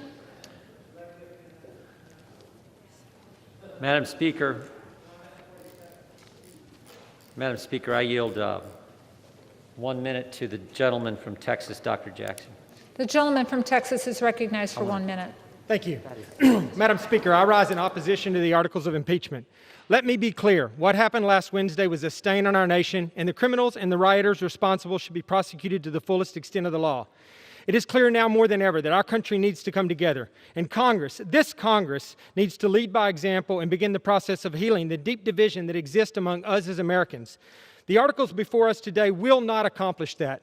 In fact, the sham articles of impeachment will only serve to further fan the flames of unrest and to appease the radical left's appetite for division. We should be focusing on restoring communities devastated by lockdowns, working on America's vaccine rollout, aiding a bipartisan investigation into these attacks, and ensuring election integrity, not impeaching a president who has promised a peaceful transition and who has less than 7 days left in office. It is time to focus on the unprecedented challenges we face, and it's time to focus on unity. For these reasons, I urge my colleagues to oppose these articles of impeachment, and I yield back my time. Thank you. The gentleman yields back his time. The gentleman from Ohio wishes to reserve. The gentleman from New York is recognized. Madam Speaker, I now yield 30 seconds to the distinguished gentlelady from New York, Ms. Clark. The gentlewoman from New York is recognized for 30 seconds. Madam Speaker, today I rise to support H.Res. 24, the article of impeachment against Donald Trump for high crimes and misdemeanors for a second time. Let us be very clear. What took place on January 6, 2021 was an act of domestic terrorism by right-wing, sycophantic white supremacists promoted, instigated, and advanced by the man in the White House, Donald Trump. Reverend Dr. Martin Luther King Jr. once said, "The ultimate weakness of violence is that it is a descending spiral, begetting the very thing it sets to destroy. Instead of diminishing evil, it multiplies it." Time has expired. The gentleman from New York wishes to reserve. The gentleman from Ohio is recognized. Thank you, Madam Speaker. I will yield 2 minutes to the gentleman from Wisconsin, Mr. Tiffany. The gentleman from Wisconsin is recognized for 2 minutes. Thank you, Madam Speaker. My father once said to me, just because you can do something doesn't mean you should. In the short time I've served in this body, one thing is clear. This is not a serious place. Last year, we watched as the other side delayed COVID relief for months to inflict maximum pain and sway the outcome of the election. The Speaker said as much. And yet these last 2 days, we have seen just how fast they can move when they want to exact political retribution on their opponents. My friends on the other side now have complete control of both houses of Congress, And in a few days, they will control the entire executive branch as well. Madam Speaker, Joe Biden has talked about unity and healing. Is that what this is today? Is accusing Republican lawmakers of sedition and calling for their expulsion the plan for healing?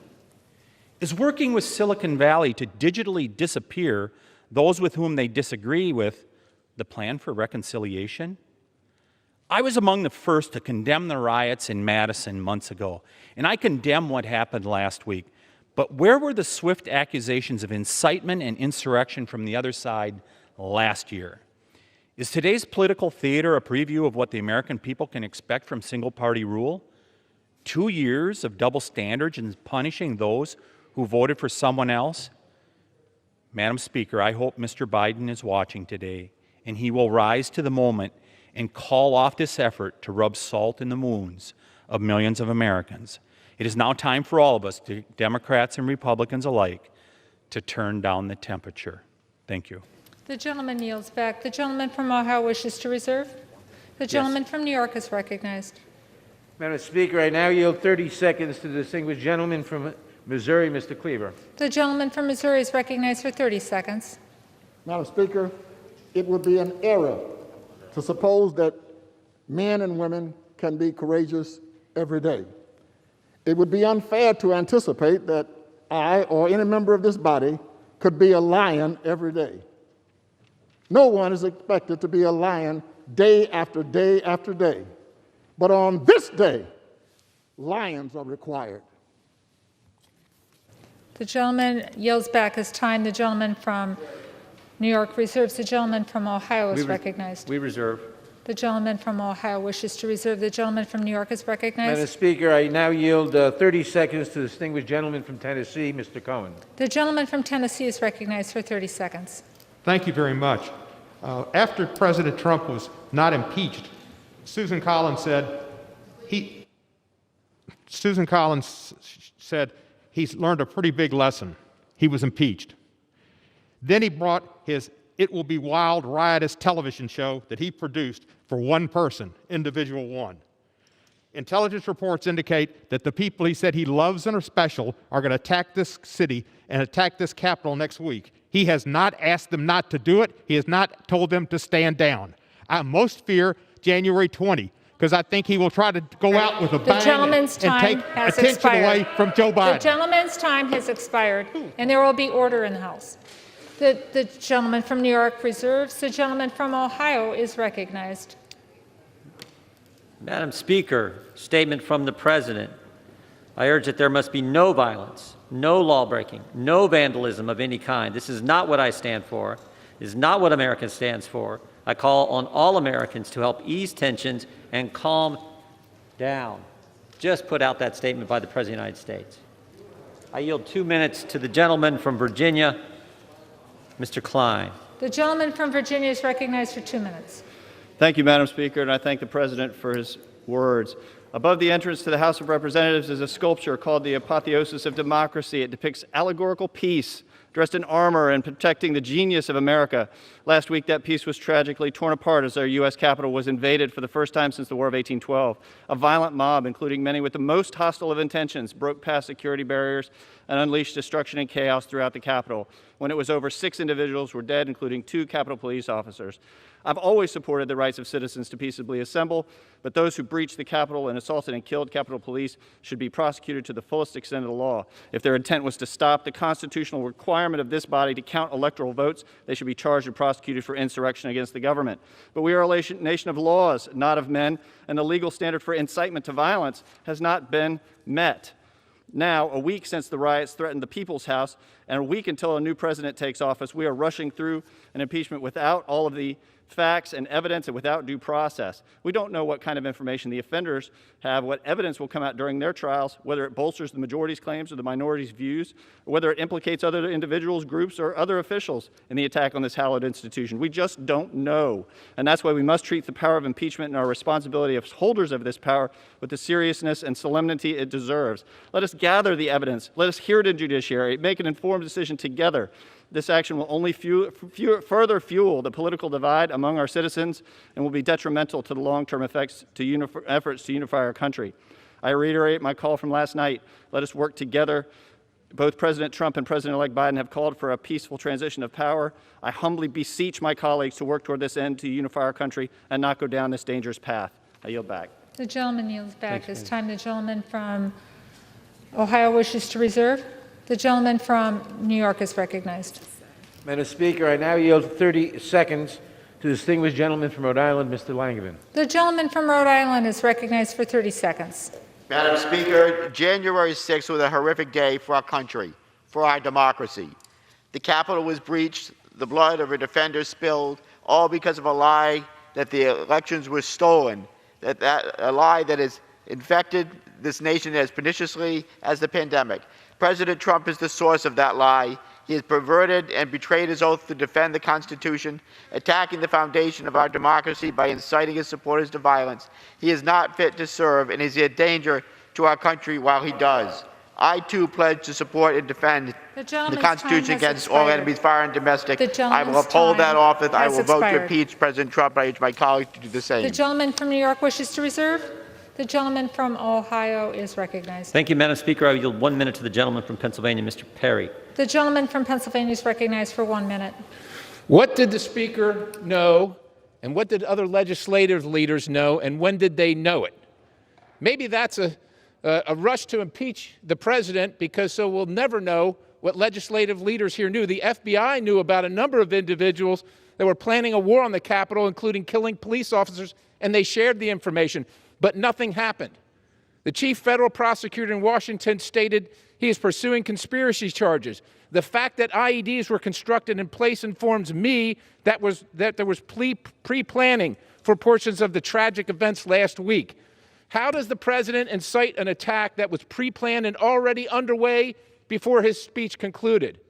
Now, I know my colleagues on the left want America to believe that the president incited a spontaneous riot that they'd like to call an insurrection, but the facts are stubborn things, even if you choose to ignore them. The truth is the multiple lawless and violent events last summer, including months-long siege of a federal courthouse, burning, looting, physical violence in so-called sanctuary cities, more closely fits the definition of insurrection the gentleman's than time anything has the president expired. said last week. The gentleman's time has expired. The gentleman from encourage it. Ohio wishes to reserve. The gentleman from New York is recognized. Madam Speaker, I yield 30 seconds to the distinguished gentleman from Virginia, Mr. Connolly. The gentleman from Virginia is recognized for 30 seconds. My friend, the American people are asking, is there any depravity too low? Is there any outrage too far? Is there any blood and violence too much to turn hearts and minds in this body? Instead of the usual justification, rationalization, and enabling and false equivalence we have to hear. This is a moment of truth, my friends. Are you on the side of chaos and the mob, or on the side of constitutional democracy and our freedom? It's that simple.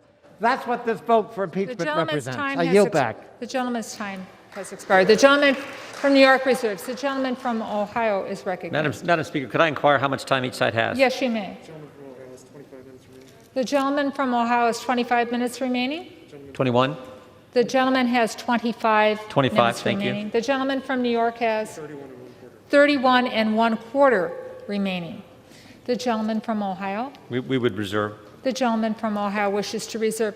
The gentleman from New York is recognized. Madam Speaker, I yield 30 seconds to the gentleman from Colorado, Mr. Crow. The gentleman from Colorado is recognized for 30 seconds. Madam Speaker, last week I stood in that gallery to defend this chamber against a violent mob called here by Donald Trump. I have dedicated my life to the defense of our nation, and Donald Trump is a risk to all that I love. Some of my Republican colleagues are afraid of the consequences of an impeachment vote, but this Congress sends our young men and women to war every day. I'm not asking you to storm the beaches of Normandy, but only show a fraction of the courage we ask of our troops every day. Leadership is hard. It's time to impeach. The gentleman's time has expired. The gentleman from New York continues to reserve. The gentleman from Ohio? We would reserve. Ohio reserves. The gentleman from New York? Madam Speaker, I yield 30 seconds to the distinguished gentleman from Illinois, Mr. Davis. The gentleman from Illinois is recognized for 30 seconds. Thank you, Madam Speaker. I heard a few minutes ago that there had been no hearings. Well, I have heard from the people of the 7th District of Illinois. They have told me what to do. They have said, impeach this president, impeach this president, and do it now. I will follow their instructions and vote yes to impeach this president, and I yield back. The gentleman yields back. The gentleman from New York reserves. The gentleman from Ohio is recognized. Yeah, we continue to reserve. The gentleman from Ohio continues to reserve. The gentleman from New York is recognized. Madam Speaker, I now yield 30 seconds to the distinguished gentlelady from Texas, Ms. Escobar. The gentlewoman from Texas is recognized for 30 seconds. Thank you, Madam Speaker. On January 6th, terrorists attacked the United States of America. It was an attempted coup and an insurrection, but what I hope Americans understand is that it was a terrorist attack against our country. Those who came and participated must be found and prosecuted. Those who aided and abetted must be found and prosecuted. And the man who incited it, President Donald J. Trump, our greatest national security threat, must be impeached, held accountable, and never be allowed to hold office again. I yield back. Gentlewoman yields back. The gentleman from New York reserves. The gentleman from Ohio Yeah, Madam Speaker, we reserve. reserves. The gentleman from New York is recognized. Madam Speaker, I now yield 30 seconds to the distinguished gentlelady from California, Ms. Escher. The gentlewoman from California is recognized for 30 seconds. Madam Speaker, future generations are not going to know the names of each member in the chamber today and voting, but they will know what we did and why. We must impeach the president because he incited a mob that attacked the Capitol of the United States, the tabernacle of our democracy. He is incapable of honoring his oath and our Constitution, and he has proven to be unfit and dangerous. I will vote to impeach this traitor to our country. The gentlewoman yields back. The gentleman from New York reserves. The gentleman from Ohio Reserve. reserves his time. The gentleman from New York is recognized. Madam Speaker, I now yield 30 seconds to the distinguished gentleman from New York, Mr. Espaillat. The gentleman from New York is recognized for 30 seconds. Madam Speaker, today I cast my vote for the second time to impeach Donald J. Trump. He is unfit to hold office. He summons and dispatches mob to kidnap and hurt many of us. He is unfit to hold office. He summons and dispatches mob to assassinate Vice President Pence, to assassinate Speaker Pelosi. He is unfit to hold office. He summons and dispatches a mob that waved the racist Confederate flag and assaulted this Capitol, resulting in the death of 5 Americans, including 2 Capitol police officers. He is unfit The gentleman's to time hold has office. expired. We must The impeach gentleman's time now. has expired. The gentleman from New York reserves the balance of his time. The gentleman from Ohio is recognized. Reserve. The gentleman from Ohio continues to reserve. The gentleman from New York. No. Madam Speaker, I now yield 30 seconds to the distinguished gentleman from Illinois, Mr. Garcia. The gentleman from Illinois is recognized for 30 seconds. Madam Speaker, I rise today in the strongest possible support for the impeachment of Donald J. Trump.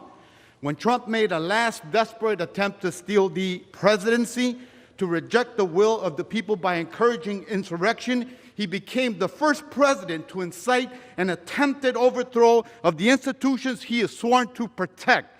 That is a horrifying first, and his actions necessitate another. He should be the first president impeached and removed from office in the history of our country. I voted to impeach him once, and I'm ready to do it again. I yield back. The gentleman's time has expired. The gentleman from New York reserves. The gentleman from Ohio. One more, and then we'll go to you. Reserve. The gentleman from Ohio continues to reserve. The gentleman from New York is recognized. Madam Speaker, I now yield 30 seconds to the distinguished gentlelady from Texas, Ms. Garcia. The gentlewoman from Texas is recognized for 30 seconds. Madam Speaker, this president took an oath to protect and defend the Constitution. Instead, he has chosen to betray and attack our sacred democracy. This president violated his oath. He abused the power of his office attempted to betray the will of the American people, and incited insurrection against this very House. During the last impeachment trial, I reminded all Americans that democracy is a gift that each generation gives to the next. We must do all to protect it. For our children and our future, we must impeach him. Thank you. The gentleman from New York reserves. The gentleman from Ohio is recognized. Thank you, Madam Speaker. I yield 2 minutes to the gentleman from Florida, Mr. Stubbe. The gentleman's yielding 2 minutes, is that correct? 2 minutes. 2 minutes to the gentleman from Florida. Thank you, Madam Speaker. For 3 years, Democratic members of this body and the mainstream media lied to the American people that the Trump campaign colluded and conspired with Russia. For years, after an exhaustive investigation, it was found that there was no evidence that the Trump campaign colluded with Russia. Should Democratic members of this body resign for lying to the American people repeatedly and sowing division and dissension all across America? And it was all a lie. You have brought one article of impeachment to the floor, and your one allegation alleges, and I quote, Donald John Trump engaged in high crimes and misdemeanors by inciting violence against the government of the United States. In D.C., it's a crime to, quote, intentionally or recklessly act in such a manner to cause another person to be in reasonable fear and to incite or provoke violence when there's a likelihood that such violence will ensue. There was no language in the president's speech that incited or provoked violence. In fact, at around the 18-minute mark, he stated, and quote, peacefully and patriotically make your voices heard. You may think that he's inciting violence because he believes there was election fraud. That's his opinion, and he's entitled to that opinion, just like all of you were entitled to your false and fraudulent opinion that the Trump campaign colluded with Russia. The legal elements of incitement are based on the Supreme Court case Brandenburg v. Ohio, in which the Supreme Court set the standard for speech that could be prosecuted without violating the First Amendment. Brandenburg's speech called for violence against groups of Americans, and the court found that Brandenburg's comments were not directed to inciting or producing imminent lawless action. The court found that it was protected speech, and he was calling for violence. That's the current law of the land. The president didn't even mention violence last Wednesday, much less provoke or incite it. There was no crime committed, and therefore no basis for impeachment, as you need a high crime or misdemeanor for a basis. You have created a mockery out of the impeachment process, and I urge all my colleagues to stand against it and fight the latest fraud being perpetrated against the American people by the radical left. The gentleman yields Nice job. back. The gentleman from Ohio wishes to reserve. Yes. The gentleman from New York is recognized. Madam Speaker, I now yield 30 seconds to the distinguished gentleman from Nevada, Mr. Hursford. The gentleman from Nevada is recognized for 30 seconds. Madam Speaker, I rise in support of the article of impeachment. Last Wednesday's events were not just a breach of a building, but a breach of our democracy, a threat to our republic and to who we are as Americans. Donald Trump incited insurrection against America and attempted to overturn the will of the people. We must send a clear message that committing sedition disqualifies a president from serving another day in office. I urge this body to vote for impeachment. I would. And I yield back. The gentleman yields back his time. The gentleman from New York reserves. The gentleman from Ohio is recognized. Madam Speaker, we reserve. The gentleman from Ohio continues to reserve. Madam The Speaker, I gentleman now from New yield York- 30 seconds to distinguished gentlelady from Pennsylvania, Ms. Houlihan. The gentlewoman from Pennsylvania is recognized for 30 seconds. Madam Speaker, last evening an 11-year-old girl joined our telephone town hall. Her question shook me to my core. She was worried about the future of this great nation, and I am too. That is why I must move forward with impeachment of this president. He has endangered this nation. He has betrayed his oath. I do this now for all of us, for our Constitution and for this republic. I do this to tell the world that this great democracy will stand and no one is above the law. And I do this for our future generations. I urge us all to unite and to vote yes on impeachment.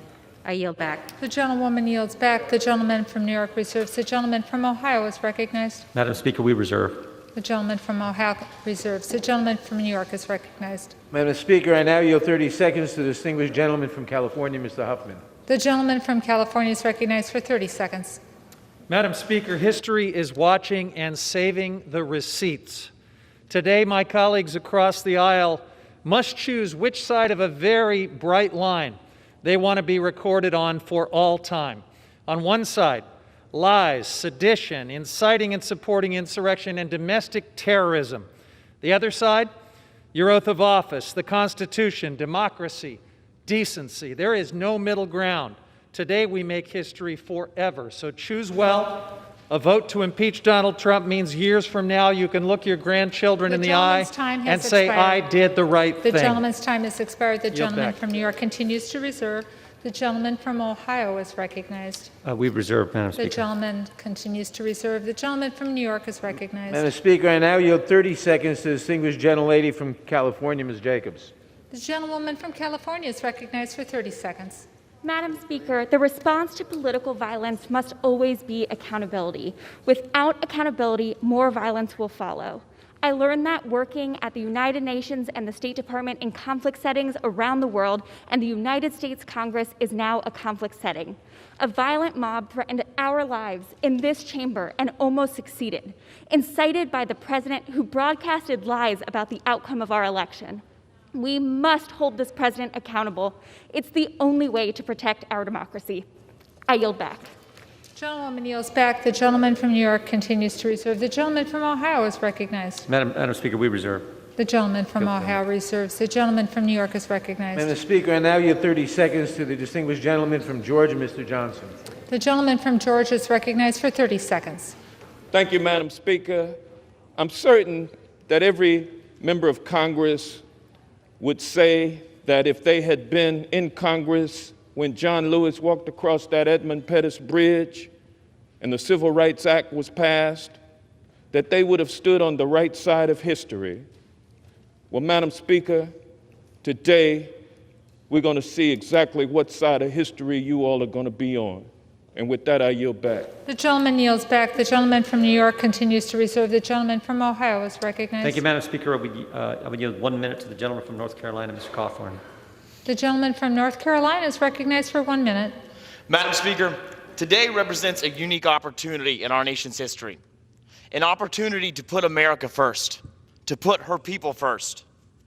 Today is a moment for members of Congress to put aside partisan politicking and place people over power. I urge my colleagues to vote against this divisive impeachment and realize that dividing America will not save this republic. I urge my colleagues to not simply vote for what feels good. Of course, it feels good for the Democrats to have a united constituency for a few more days. But I was elected to come here and vote for things that actually do good, to bring much needed help to the American people. I am willing to take the first step and extend my hand across the aisle to say, vote against impeachment. Vote in favor of a unified nation, and I will forsake partisanship and work with you, no matter who you are or what party you come from. Madam Speaker, I urge that we all vote to finally put America first. And with that, I yield back. The gentleman yields back. The gentleman from Ohio wishes to reserve. The gentleman from New York is recognized.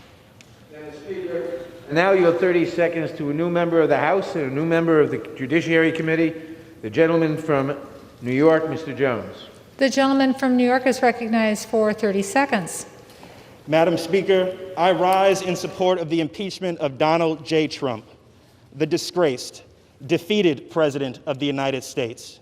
There must be consequences for last week's treason and sedition. Hundreds, if not thousands, of Donald Trumps in today's Republican Party aim to run for higher office, and we must send a message that no one in the United States of America is above the law. The world is watching, Madam Speaker. I yield back. The gentleman yields back. The gentleman from New York wishes to reserve. The gentleman from Ohio is recognized. Gentleman from Ohio reserves. The gentleman from New York. Madam Speaker, I now yield 30 seconds to the distinguished gentleman from Michigan, Mr. Kildee. The gentleman from Michigan is recognized for 30 seconds. Madam Speaker, 1 week ago, the President of the United States incited a deadly attack on the United States Capitol while a couple of dozen members of this House and I covered ourselves in that gallery away from the Trump mob. 5 dead, including Capitol Police. If inciting an insurrection does not warrant impeachment, nothing does. I took an oath to uphold the Constitution against all enemies, foreign and domestic. Today, I vote to uphold my oath. The gentleman from New York wishes to reserve his time. The gentleman from Ohio is recognized. Excuse me, Madam Speaker, I yield 1 minute to the gentleman from Wisconsin. The gentleman from Wisconsin is recognized for 1 minute. I rise today to strongly object to the articles of impeachment proposed against President Trump, which make the preposterous claim that President Trump wanted or expected the riots that took place last week. He clearly said he wanted peaceful and patriotic demonstration. He did say he wanted people to fight like hell or we're not going to have a country anymore, but that's obviously standard hyperbole and was not meant to aim at physical fights. But what is offensive is what you are saying and inflammatory about the tens of thousands of peaceful protesters who were there last week, as well as the tens of millions of people they represent. You don't understand why they were here. They're scared to death we're going to go back to the days without Donald Trump of hundreds of thousands of people crossing this border every month. They're scared to death nobody's going to keep our manufacturing here. They're scared to death that nobody else will fight the cancel culture as we head towards an era when some things can't be said. They're scared to death that a majority party got here by teaming up with Black Lives Matter, a bunch of founded by Marxists and that dislike a family. The gentleman's time's expired. The gentleman from Ohio wishes to reserve. Reserve. The gentleman from New York is recognized. Madam Speaker, I now yield 30 seconds to the gentleman from California, Mr. Garamendi. The gentleman from California is recognized for 30 seconds. Madam Speaker, I rise today determined to fulfill our sacred oath to protect and defend the Constitution from all enemies, foreign and domestic. Last week's violent insurrection on the Capitol is a stain on our democracy. A riotous mob, incited by the President, stormed these very halls, beat and murdered police officers, planted pipe bombs, and left our nation shocked and in mourning. The President's rhetoric, actions, and refusal to accept responsibilities are an imminent threat to our nation. I vote to impeach the President. I urge my colleagues to do the gentleman's same. time has expired. The gentleman from New York reserves. The gentleman from Ohio is recognized. Thank you, Madam Speaker. We reserve. The gentleman from Ohio reserves. The gentleman from New York is recognized. Madam Speaker, I now yield 30 seconds to the gentleman from Illinois, Mr. Krishnamurthy. The gentleman from Illinois is recognized for 30 seconds. Madam Speaker, my parents brought me as an infant to America because they knew it's the land of democracy. It's the beacon of hope for all the world. We called it the American dream.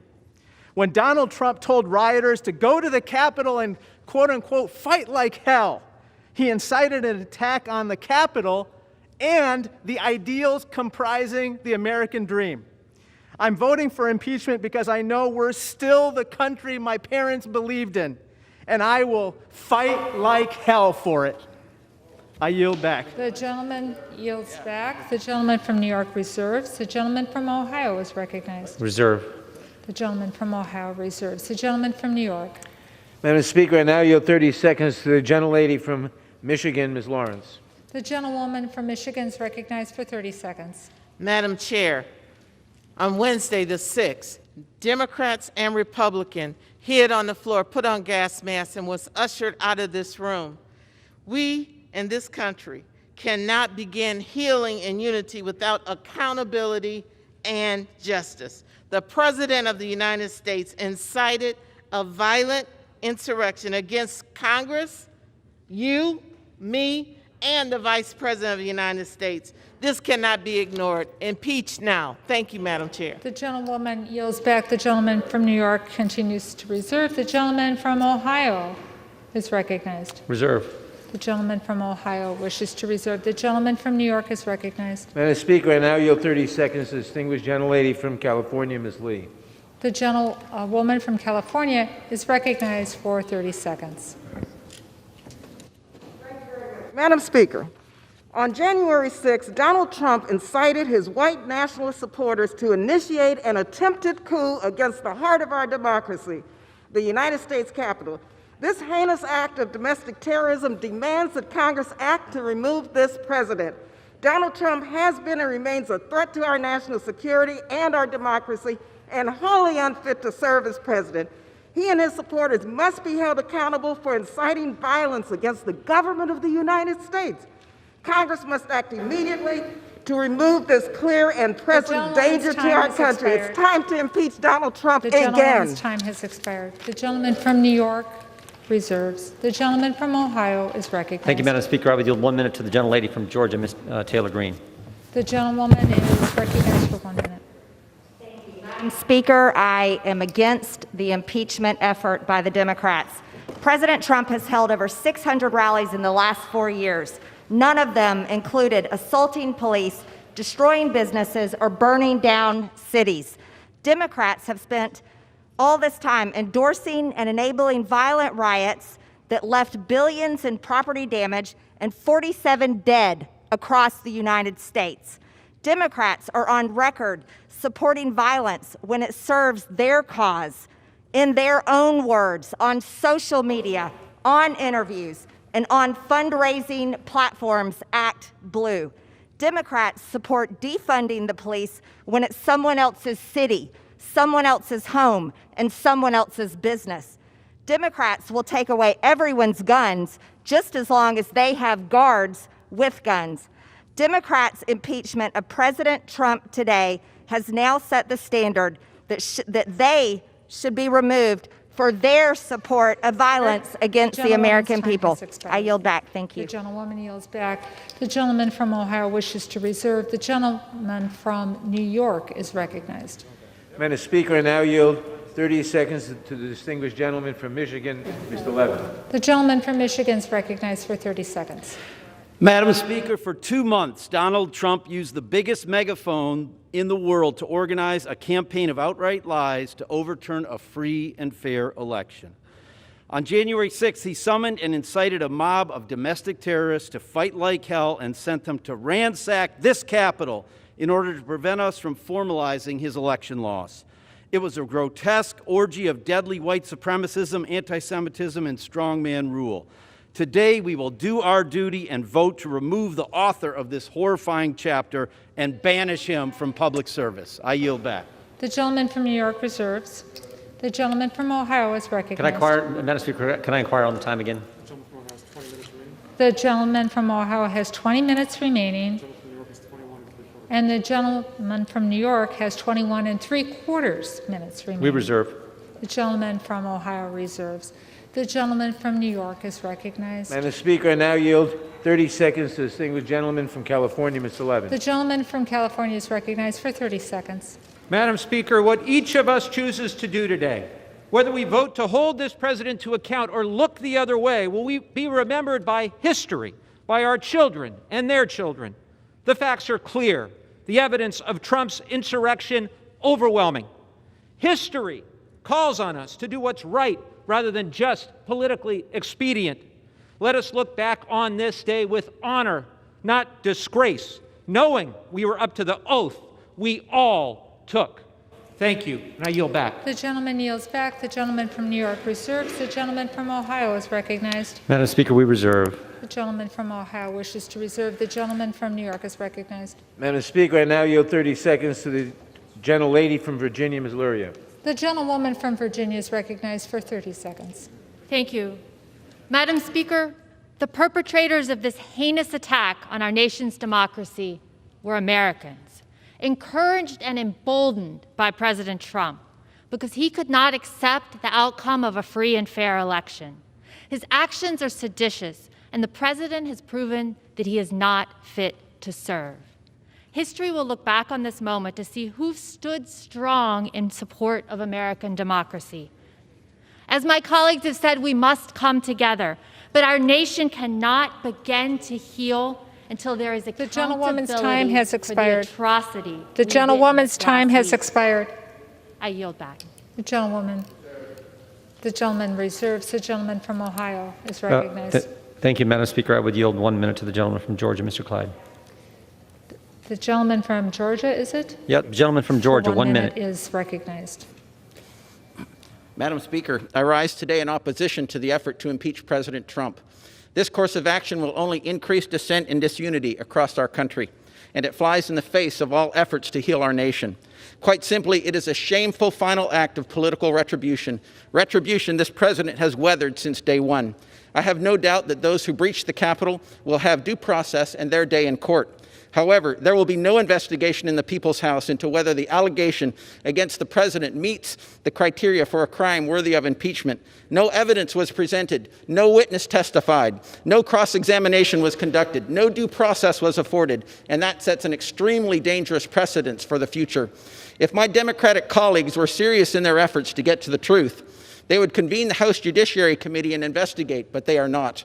And so I am proud to stand before you today to defend our president from the injustices my Democratic colleagues are so giddy to pursue. I oppose this effort to impeach the president and ask all members of the House to do the same. I yield back. The gentleman yields back. The gentleman from Ohio wishes to reserve. The gentleman from New York is recognized. Madam Speaker, I yield 30 seconds to the distinguished gentlelady from Georgia, Ms. McBath. The gentlewoman from Georgia is recognized for 30 seconds. Thank you, Madam Speaker. I rise with a heavy heart for what our nation has endured.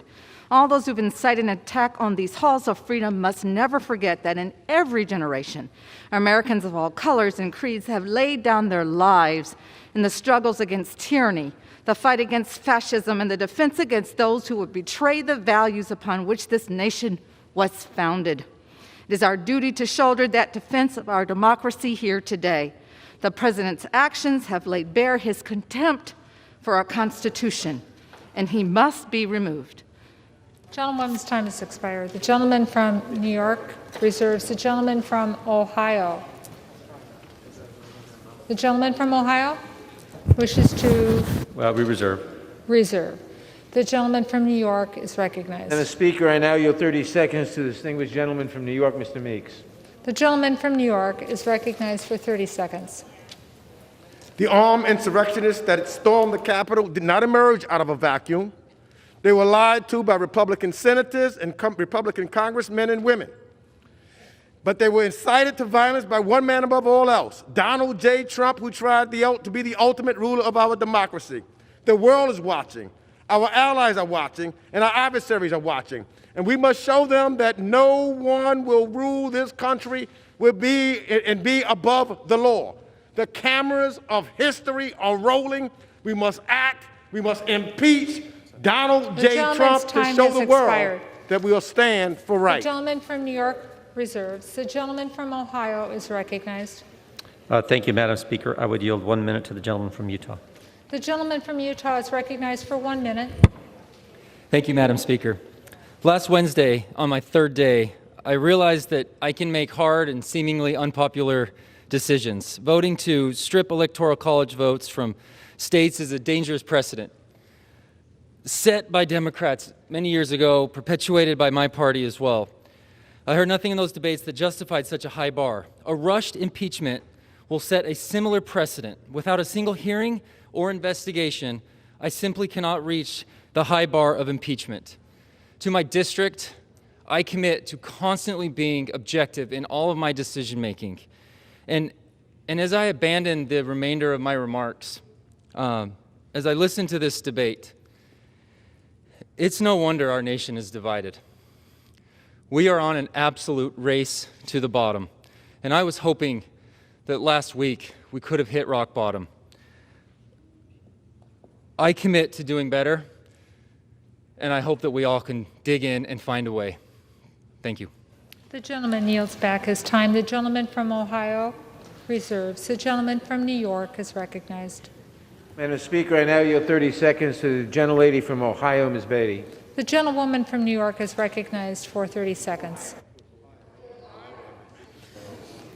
Thank you. Domestic terrorists attacked our democracy, urged on by a sitting president. These insurrectionists believe Donald Trump's lies about the stolen election. They obeyed his call to attack. They literally carried his banner while storming the Capitol. Last week's insurrection was shocking and tragic. It was a culmination of 4 years of assaults on our democracy. We must impeach this president, and the Congressional Black Caucus stands ready to join in a bipartisan message to the likes of Donald Trump. Expired. The gentleman from New York reserves. The gentleman from Ohio is recognized. Madam Speaker, we reserve. The gentleman from Ohio reserves. The gentleman from New York. Madam Speaker, I now yield 30 seconds to the gentlelady from Wisconsin, Ms. Moore. The gentlewoman from Wisconsin is recognized for 30 seconds. Madam Speaker, the president radicalized American citizens, and as his vice president fled from a lynch mob, the speaker cowered while people died. He watched with glee. That is why, even though it's only 7 days before the end of his term, we have the fierce urgency of now. 7 days is too long for him to be in power. He could declassify state secrets. He could monetize national secrets to foreign adversaries, and he could even pardon. The gentlewoman's time has expired. The person. The gentlewoman's time has expired. The gentleman from Capitol New York reserves. The gentleman from Ohio is recognized. Thank you, Madam Speaker. I would yield 1 minute to the gentleman from Texas, Mr. Arrington. The gentleman from Texas is recognized for 1 minute. Madam Speaker, I rise with great sorrow to oppose this second attempt at a baseless impeachment from my Democrat colleagues. This week's attack on the U.S. Capitol was completely unacceptable, and the people involved should be met with swift accountability. The president didn't incite a riot. The president didn't lead an insurrection, and there are no high crimes and misdemeanors requisite of an impeachment. I'm not saying the president didn't exercise poor judgment, but to criminalize political speech by blaming lawless acts on the president's rhetoric is wrong, Madam Speaker, and a very dangerous precedent. The criminals who stormed the Capitol that day acted on their own volition. They are responsible for their actions. This is an important moment, Madam Speaker, for our nation. We have the opportunity to come together and do what's right for our country. The votes are certified. President Trump has conceded. Let's focus on the future and get back to the people's business. I yield back. Gentleman yields back. The gentleman from Ohio reserves. Yes. The gentleman from New York is recognized. Madam Speaker, I now yield 30 seconds to the distinguished gentlelady from Illinois, Ms. Newman. The gentlewoman from Illinois is recognized for 30 seconds. Thank you, Madam Speaker. It's an honor to speak today. So today I stand with this body to impeach this president. I agree with my Democratic colleagues. I also agree with my Republican colleagues. Let's unite. Let's unite to address this pandemic and start by simply wearing a mask. Let's unite to bring back the economy and start by putting $2,000 checks in people's pockets. And let's unite to hold these domestic terrorists accountable and impeach this president. Thank you, Madam Speaker, and I yield back. The gentlewoman yields back. The gentleman from New York reserves. The gentleman from Ohio is recognized. The gentleman from Ohio reserves. The gentleman from New York is recognized. Madam Speaker, how much time do I have, please? The gentleman from New York has 18 and 1/4 minute, and the gentleman from Ohio, 17 minutes remaining. Thank you very much. I now yield 30 seconds to the distinguished gentleman from New Jersey, Mr. Norcross. The gentleman from New Jersey is recognized for 30 seconds. Thank you, Madam Speaker. I rise today at a time of historical concern. Last week on this very House floor, an attack on democracy, that symbol. But it was an attack from within. This very floor, let's be clear, cause and effect. Rally at the White House, march down Pennsylvania Avenue, a parade in reverse, and an attack to this chamber. A police officer was killed. And what I hear is time to heal. He's not even buried yet. It's clear and present danger. No one is above the law. Not the president if he has 4 years or 4 days. We must do the right thing for all Americans because he must be held accountable. I yield back. The gentleman yields back. The gentleman from New York reserves. The gentleman from Ohio is Thank you, Madam recognized. Speaker. I would yield 1 minute to the gentlelady from Indiana, Ms. Sparks. The gentlewoman from Indiana is recognized for 1 minute. Madam Speaker, I appreciate a variety of opinions, but any accusations must go through the proper due process, whether it's election fraud or an impeachable offense. And someone who did not support the objection to certification last week, I will not support this political charade today. The rule of law and due process is vital to what our constitutional republic stands for. Congress should stop playing divisive politics and start working on delivering real good policies for the American people. I yield back. The gentlewoman yields back. The gentleman from Ohio reserves his time. The gentleman from New York is recognized. Madam Speaker, I now yield 30 seconds to the distinguished gentleman from California, Mr. The gentleman Panetta. from California is recognized for 30 seconds. A week ago was the culmination of carnage caused to our country by this president. 4 years ago, he said he would stop such devastation. Instead, the president has continued to debase our democracy with assaults on our elections and incitement at the ellipse and the battery at our Capitol. American exceptionalism is not guaranteed. We must always work to grow it, and that includes our work today to hold President Trump accountable. American carnage started with this president. A vote for impeachment will stop it for our posterity. I yield The back. gentleman yields back. The gentleman from New York reserves. The gentleman from Ohio is recognized. We reserve. The gentleman from Ohio reserves. The gentleman from New York. Madam Speaker, I now yield 30 seconds to the distinguished gentleman from Wisconsin, Mr. Pocan. The gentleman from Wisconsin is recognized for 30 seconds. Thank you, Madam Chairman. The U.S. Capitol has not been breached for over 200 years since the War of 1812.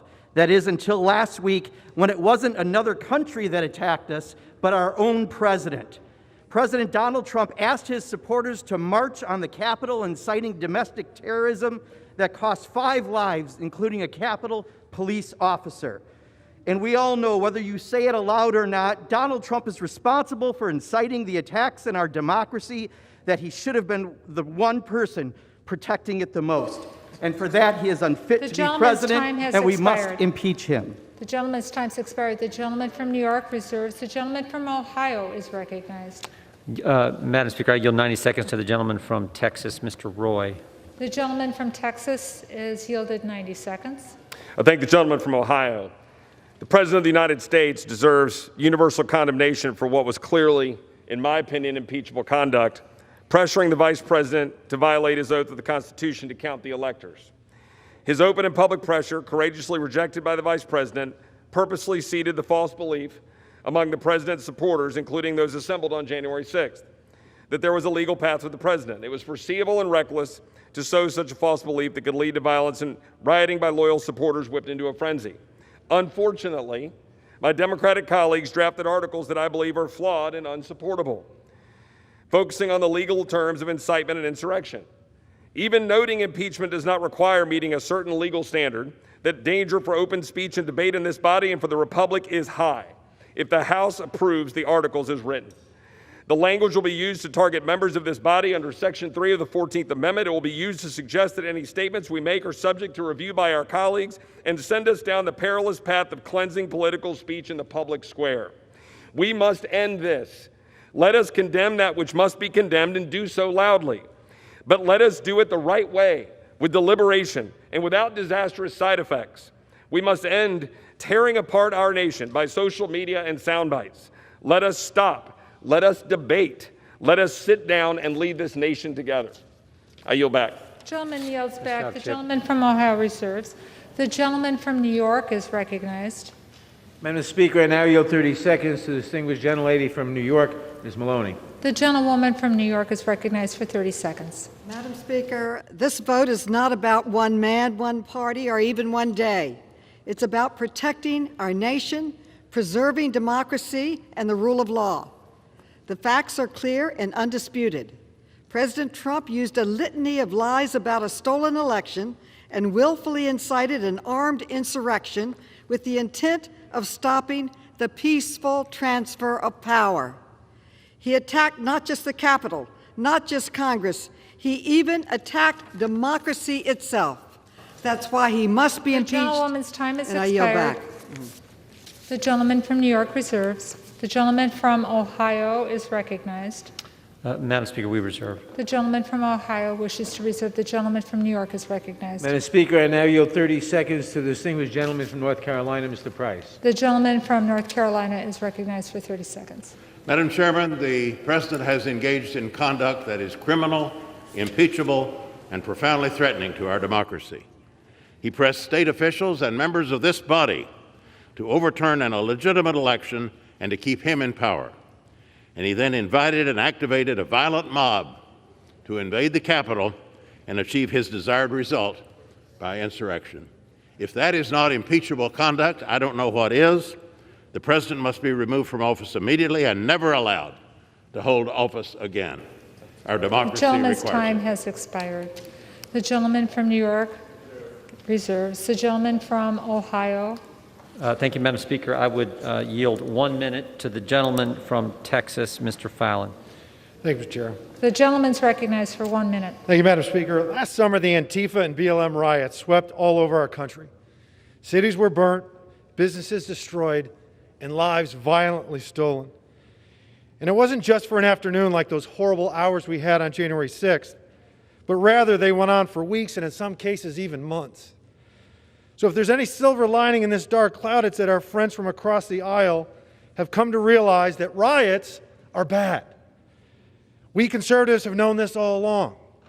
This snap impeachment is a sham, and it didn't go through the Judiciary Committee, and it's not even about the president's actual words, but it's about how our Democratic colleagues want to interpret his words and fashion a particular meaning to them.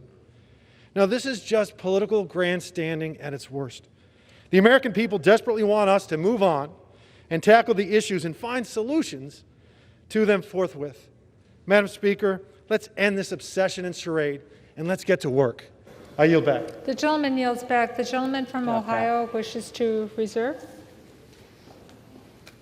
The gentleman from Ohio wishes to reserve. Yeah, we reserve. The gentleman from New York is recognized. Madam Speaker, I now yield 30 seconds to the gentleman from Illinois, Mr. Quigley. The gentleman from Illinois is recognized for 30 seconds. Madam Speaker, now we hear talk of the president's notion of a peaceful transfer of power, which apparently means what? Minimal casualties? Now we hear talk of healing after the criminal acts are completed. Never as a criminal defense attorney did I say, Judge, yeah, my guy completed the armed robbery, but let's heal now. No, there was accountability. There was accountability then, there should be accountability now, and there should be impeachment now. Thank you, and I yield back. The gentleman yields back. The gentleman from New York reserves. The gentleman from Ohio is recognized. Reserve, Madam The Speaker. gentleman from Ohio wishes to reserve. The gentleman from New York is recognized. Madam Speaker, I now yield 30 seconds to the distinguished gentlelady from North Carolina, a new member of the committee, Ms. Ross. The gentlewoman from North Carolina is recognized for 30 seconds. Madam Speaker, I rise today in support of the article of impeachment. The President's responsibility for the violence and insurrection that occurred last Wednesday cannot go unanswered. The President has had multiple opportunities to modify his behavior to bring this country together. Instead, he uses his power to further divide us. He is unrepentant. Congress must act for the good of this country.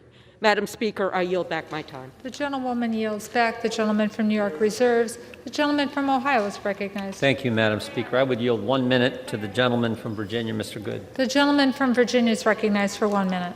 Thank you. I stand today in support of President Trump and against this sham impeachment proceeding with literally 1 week, 7 days remaining in his term.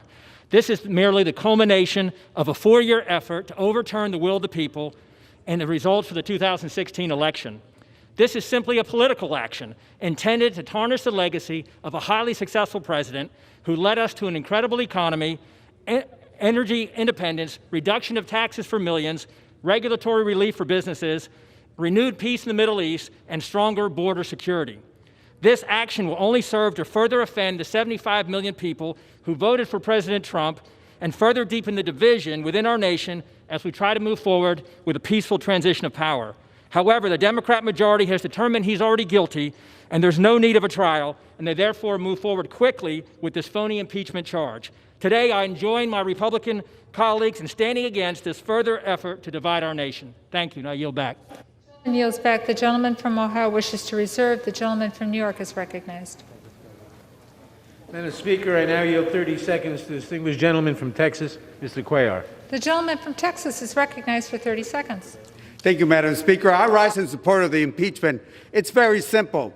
What we saw on January 6th was a person, the President of the United States, incite a crowd to come and attack the Capitol. We have to make sure that we stand up for democracy. If we don't do this, then what are we going to stand for? We stand for democracy, we stand for American values, and I stand for the impeachment of Donald Trump. I yield back the balance of my The time. gentleman yields back the balance of his time. The gentleman from New York reserves. The gentleman from Ohio is recognized. Madam Speaker, we reserve. The gentleman from Ohio wishes to reserve. The gentleman from New York. Madam Speaker, I now yield 30 seconds to the distinguished gentlelady from Pennsylvania, Ms. Scanlon. The gentlewoman from Pennsylvania is recognized for 30 seconds. On January 6th, President Trump launched an attack against the United States Capitol. I too urge my colleagues to unite, but to unite in love of country and to hold this president accountable. What unites our country is respect for the rule of law. Without accountability for those who would shatter the rule of law by overturning a presidential election, we cannot take seriously the cries of being a united people. This president remains a serious threat to our country and must be held accountable. The gentlewoman's time has expired. The gentleman from New York reserves. The gentleman from Ohio is recognized, and he chooses to reserve. The gentleman from New York is recognized. Madam Speaker, I now yield 30 seconds to the distinguished gentleman from Georgia, Mr. Scott. The gentleman from Georgia is recognized for 30 seconds. Thank you, Madam Speaker. Madam Speaker, let me make everybody aware that on those just sun-bleached bones of history of many great nations are written those pathetic words, too late. They moved too late to save their great nations. Let us not this day move too late to save our great nation. Gentleman's time's expired. The gentleman from New York wishes to reserve. The gentleman from Ohio is recognized. Thank you, Madam Speaker. I would yield 1 minute to the gentleman from South Carolina, Mr. Norman. The gentleman from South Carolina is recognized for 1 minute. Mr. Speaker, I rise today for two reasons. One, to voice my strong opposition for the impeachment of this president with 7 days left. I also want to voice my support for the strong police department.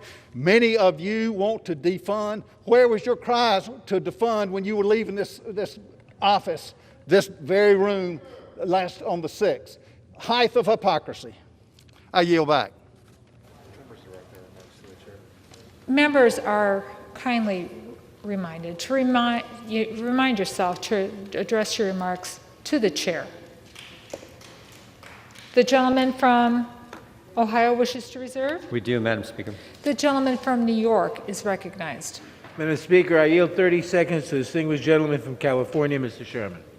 The gentleman from California is recognized for 30 seconds. Ironic. An administration begins by building an unnecessary wall on our southern border. It ends by making necessary a new wall around this Capitol. I introduced articles of impeachment in July of 2017 with one co-sponsor, Al Green, and again in January of 2019. And on Monday night, I joined with so many of us in introducing these articles. I've introduced articles of impeachment in the 115th, 116th, and 117th Congress because Donald Trump has continuously posed a danger to this republic. The gentleman from New York wishes to reserve. The gentleman from Ohio is recognized. Madam Speaker, I would yield 1 minute to the gentleman from Florida, Mr. Mast. The gentleman from Florida is recognized for 1 minute. Thank you, Madam Speaker. I rise with a very simple question. On January 6th, thousands broke the law by taking siege of our Capitol here with us inside. Has any one of those individuals who brought violence on this Capitol been brought here to answer whether they did that because of our president?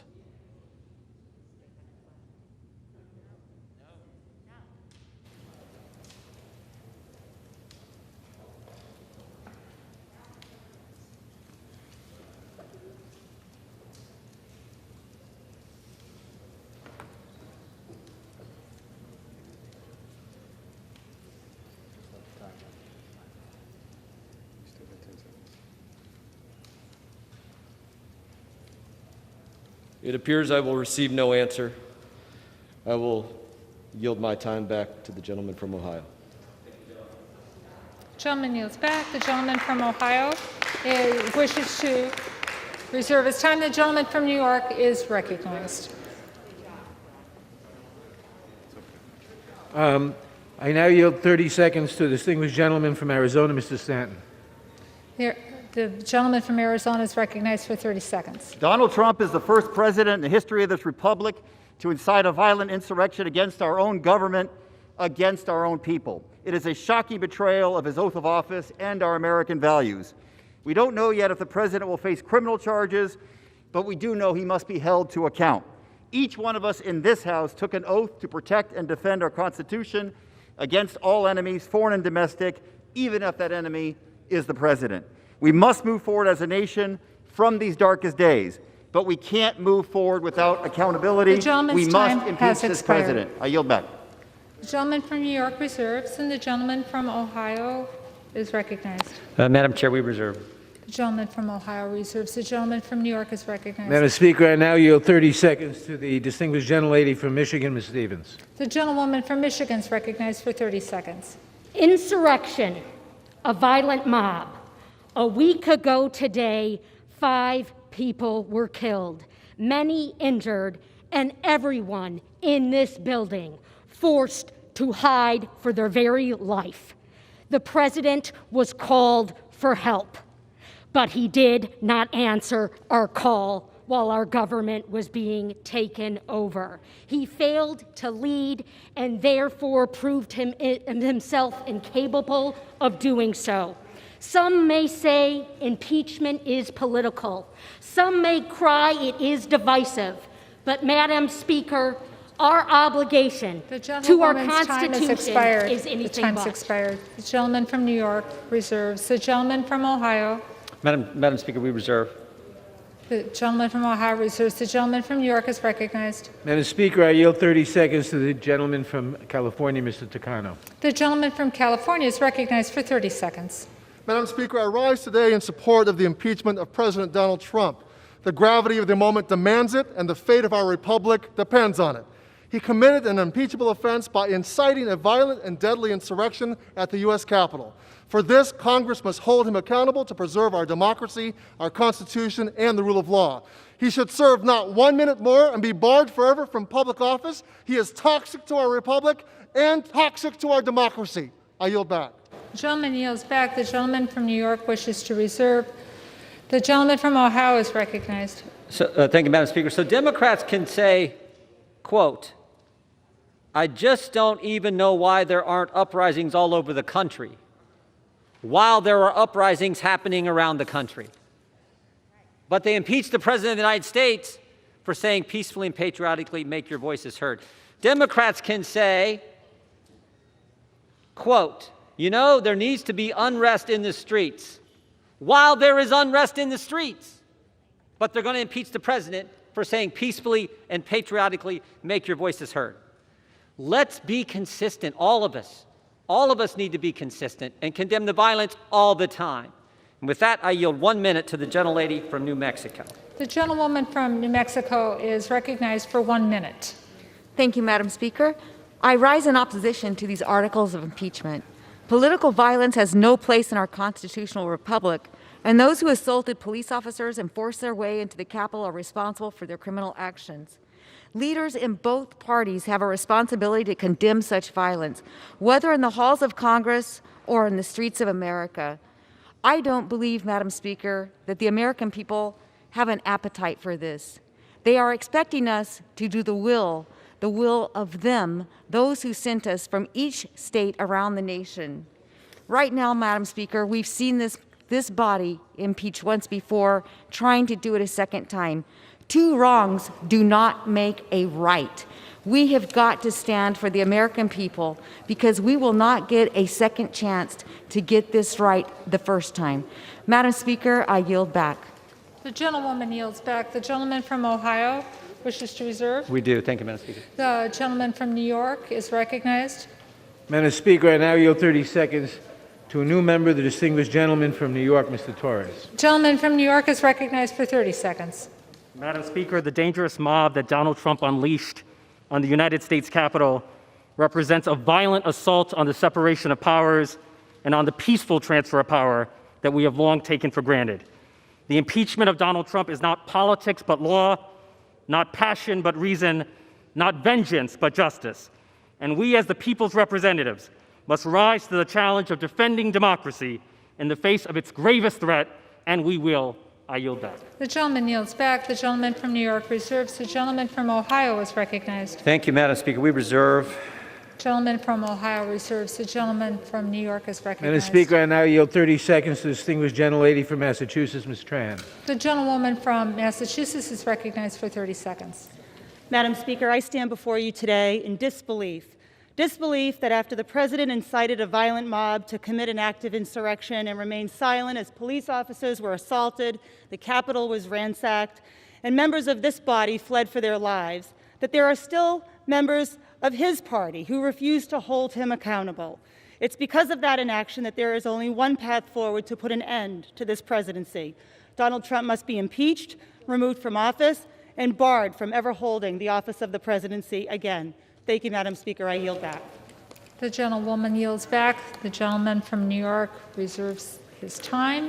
The gentleman from Ohio is recognized. Thank you, Madam Speaker. We reserve. The gentleman from Ohio reserves his time. The gentleman from New York is recognized. Madam Speaker, I now yield 30 seconds to the distinguished gentlelady from New York, Ms. Velasquez. The gentlewoman from New York is recognized for 30 seconds. Madam Speaker, I rise in support of this resolution because in America, we hold power to account. In America, we do not succumb to violent insurrections incited by a head of state.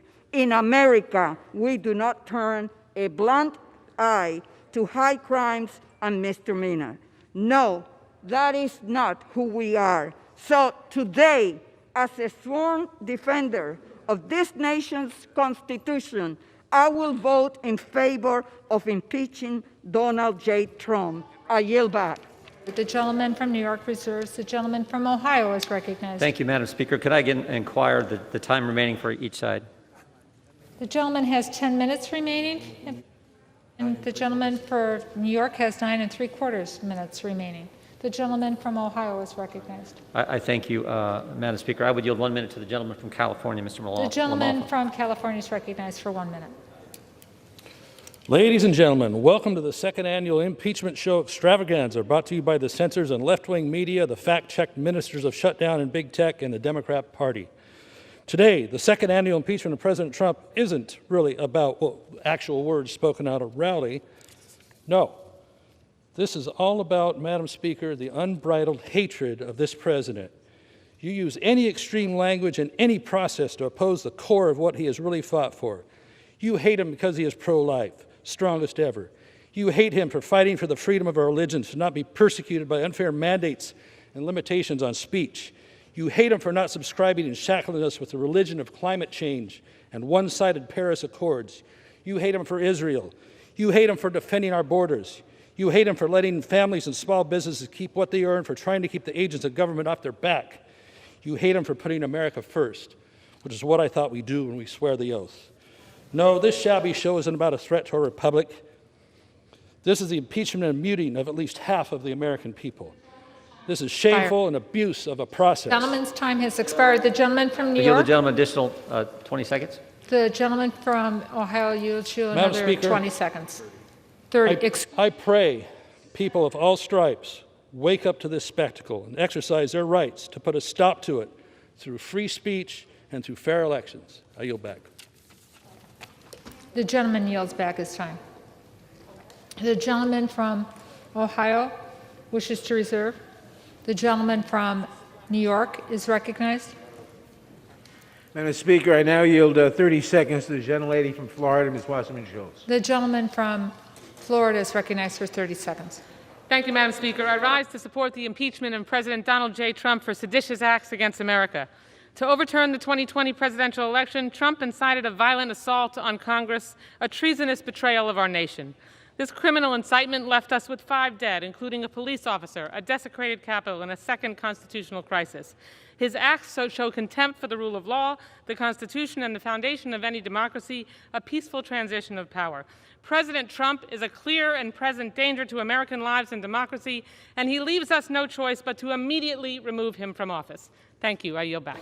The gentlewoman yields back. The gentleman from New York reserves. The gentleman from Ohio Thank you, Madam is Speaker. recognized. Yeah, thank you, Madam Speaker. I would yield 90 seconds to the gentlelady from Tennessee, Ms. Hirschberger. The gentlewoman from Tennessee is yielded 90 seconds. Thank you, Madam Speaker. I urge my colleagues to vote against impeachment of our sitting President Donald J. Trump. You can tell the American people that this is a vote to impeach upon the grounds of inciting violence and insurrection, but the American people see a double standard. They see a standard implied to those on the left who commit violence, and they see a standard to those applied to the right who commit violence. The American people see this, and they understand it. I've been here all of 1 week, and what I see instead of lawmakers who are truth seekers, I see lawmakers who are power seekers. And that's never good, never good. What a shame, what a shame. The American people are watching to see how their elected officials respond at this moment in history. Will you vote to mend, or will you vote to further divide this country? I'm urging you to use this opportunity to be the leaders the American people are seeking for such a time as this. God help us as a nation, and I pray that God will keep his hand upon the greatest nation that the world has ever seen. I yield back. The gentlewoman yields back. The gentleman from Ohio wishes to reserve his time. We do, The Madam. gentleman from New York is recognized. Madam Speaker, how much time do we have, please? The gentleman from New York has 9 1/4 minutes. And Ohio has 8 minutes. The gentleman from Ohio, 8 minutes. Thank you. Gentleman from New York. Thank you. Madam Speaker, I now yield 30 seconds to the distinguished gentleman from North Carolina, Mr. Butterfield. The gentleman from North Carolina is recognized for 30 seconds. Madam Speaker, President Trump's incitement to violently overturn the results of a free and fair election is an attack on our rule of law. Any president, any member of Congress who obstructs the Electoral College or attacks judges and the court system where there's no evidence to support their contentions undermines the public's trust and confidence in the judicial process. How do my Republican colleagues expect ordinary citizens to respect and trust the courts in civil and criminal matters all across this country? Think about that as you make this decision. Vote The yes. gentleman's on time the has article of expired. The impeachment. gentleman from New York wishes to reserve. The gentleman from Ohio is recognized. Madam Speaker, we reserve. The gentleman from Ohio reserves. The gentleman from New York Madam is Speaker, I yield recognized. 30 seconds to the distinguished gentlelady from California, Ms. Roybal Allard. The gentlewoman from California is recognized for 30 seconds. Madam Speaker, I take no joy in voting to impeach President Trump, but this president has blood on his hands in the wake of this attempted coup. The fact remains no president of the United States is above the law, and this president has sadly violated his oath to support and defend the Constitution of the United States against all enemies, foreign and domestic. As members of Congress who have taken that same pledge, it is our duty to take this action and impeach this unfit and dangerous president. I yield back. Gentlewoman's time has expired. The gentleman from New York wishes to reserve. The gentleman from Ohio is recognized. Madam Speaker, we reserve. The gentleman from Ohio wishes to reserve. The gentleman from New York is recognized. Madam Speaker, I now yield 30 seconds to the gentleman from California, Mr. Cano. The gentleman from California is recognized for 30 seconds. I'm voting to impeach because, as Lincoln said, no grievance is a fit object of redress by mob law. But we must recognize that our hard work begins to address the real grievances and despair in left-behind communities. To be worthy of this capital that we hold sacred, to fix our broken windows and broken communities, let's finally commit to investing trillions in creating good jobs in healthcare, in education, and infrastructure for communities and places that are hurting. The gentleman yields back. The gentleman from New York reserves. The gentleman from Ohio is recognized. Thank you, Madam Speaker, we reserve. The gentleman from Ohio wishes to reserve. The gentleman from New York is recognized. Madam Speaker, I now yield 30 seconds to the distinguished gentlelady from Alabama, Ms. Sewell. The gentlewoman, Ms. Sewell, is recognized for 30 seconds. Madam Speaker, I rise today to support impeachment. I do so with a heavy heart and a lasting and searing memory of being in this gallery, the People's House, right up there, fearing for my life. And why? Because the President of the United States incited others to be violent, a mob of insurgencies in this House. It's unacceptable. It led to the killing of 5 Americans. Blood is on this House. We must do something about it. I ask that we move from stopping the steal to healing, but healing requires accountability, and everyone must be accountable. Who is there? Gentlewoman's time has expired. The gentleman from New York wishes to reserve. The gentleman from New York wishes to reserve. The gentleman from Ohio is recognized. Madam Speaker, I would yield 1 minute to the gentleman from Alabama, Mr. Moore. The gentleman from Alabama is recognized for 1 minute. Madam Speaker, I'm fairly new here. Actually, this is my first floor speech. But I rise to oppose this impeachment. You know, I asked my staff this morning, I said, how many times in our nation's history have we impeached a president? Well, they said up until this president, only 2 times in our nation's history. So here we are, 7 days left in his first term, and we're going to impeach a president for what reasons? For what reasons? There have been no hearings. There have been no committees. We must defend the right and protect the process of impeachment. If we pursue this, from now on, from this day forward, impeachment will always be a political process. I ask my friends across the aisle, they always talk about healing. Healing. How do we come together as a nation? Since 2016, there has been hashtags going around in our nation that said, not our president. Resist, resist. Members across the aisle have said things in public to have supporters of this president attacked and demeaned. Thank you, Madam Speaker. The gentleman from Ohio wishes to reserve. The gentleman from New York is recognized. Madam Speaker, I now yield 30 seconds to the distinguished gentlelady from Illinois, Ms. Schakowsky. The gentlewoman from Illinois is recognized for 30 seconds. Last Friday, I sent a letter to my constituents telling the story about the violent attack on our Capitol building, which is really like the temple of our democracy. I have now taken the oath of office, the same oath of office that the President of the United States has taken, that all of us here have taken, and he has been the orchestrator of this attack. It is time to hold this president accountable. It is time, and history demands that we impeach The gentlewoman's Donald time Trump has expired. for the second The time. gentleman from New York wishes to reserve. The gentleman from Ohio is recognized. Thank you, Madam Speaker. We would reserve. The gentleman from Ohio reserves. The gentleman from New York is recognized. Madam Speaker, I yield 30 seconds to the gentleman from Connecticut, Mr. Himes. The gentleman from Connecticut is recognized for 30 seconds. The words have almost all been said. Search your soul, consider your oath. And I add 4 more words. Reflect on your legacy. My friends, which way is history flowing right now? Will Donald Trump join the pantheon of Washington, Lincoln, Roosevelt, and Reagan? Or will his 33% approval ratings and the condemnation of principled Republicans consign him to the heap of reviled demagogues with Joseph McCarthy and Andrew Johnson?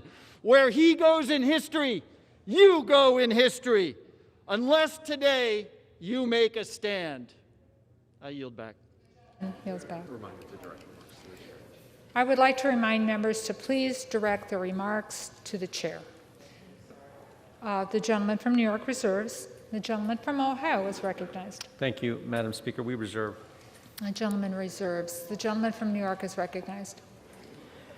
Madam Speaker, I now yield 30 seconds to the distinguished gentleman from Hawaii, Mr. Cowan. The gentleman from Hawaii is recognized for 30 seconds. Madam Speaker, as a member of our armed forces, now a member of Congress, I have taken and given the oath of office many times. I will support and defend the Constitution against all enemies, foreign and domestic. On January 6th, the President violated this oath, inciting violent and deadly insurrection. Our sacred oaths are hollow without accountability. We must hold this president accountable, remove him from office, ensure he can never hold public office again. I urge my colleagues to do the same. This oath has to matter. Mahalo and I yield back. New York. Recognized. The gentleman from Ohio reserves. The gentleman from New York is recognized. The gentleman from Maryland, Mr. Sarbanes. The gentleman from Maryland is recognized for 30 seconds. Madam Speaker, this beautiful Capitol dome is a symbol of freedom and democracy, not just for Americans, but for people the world over.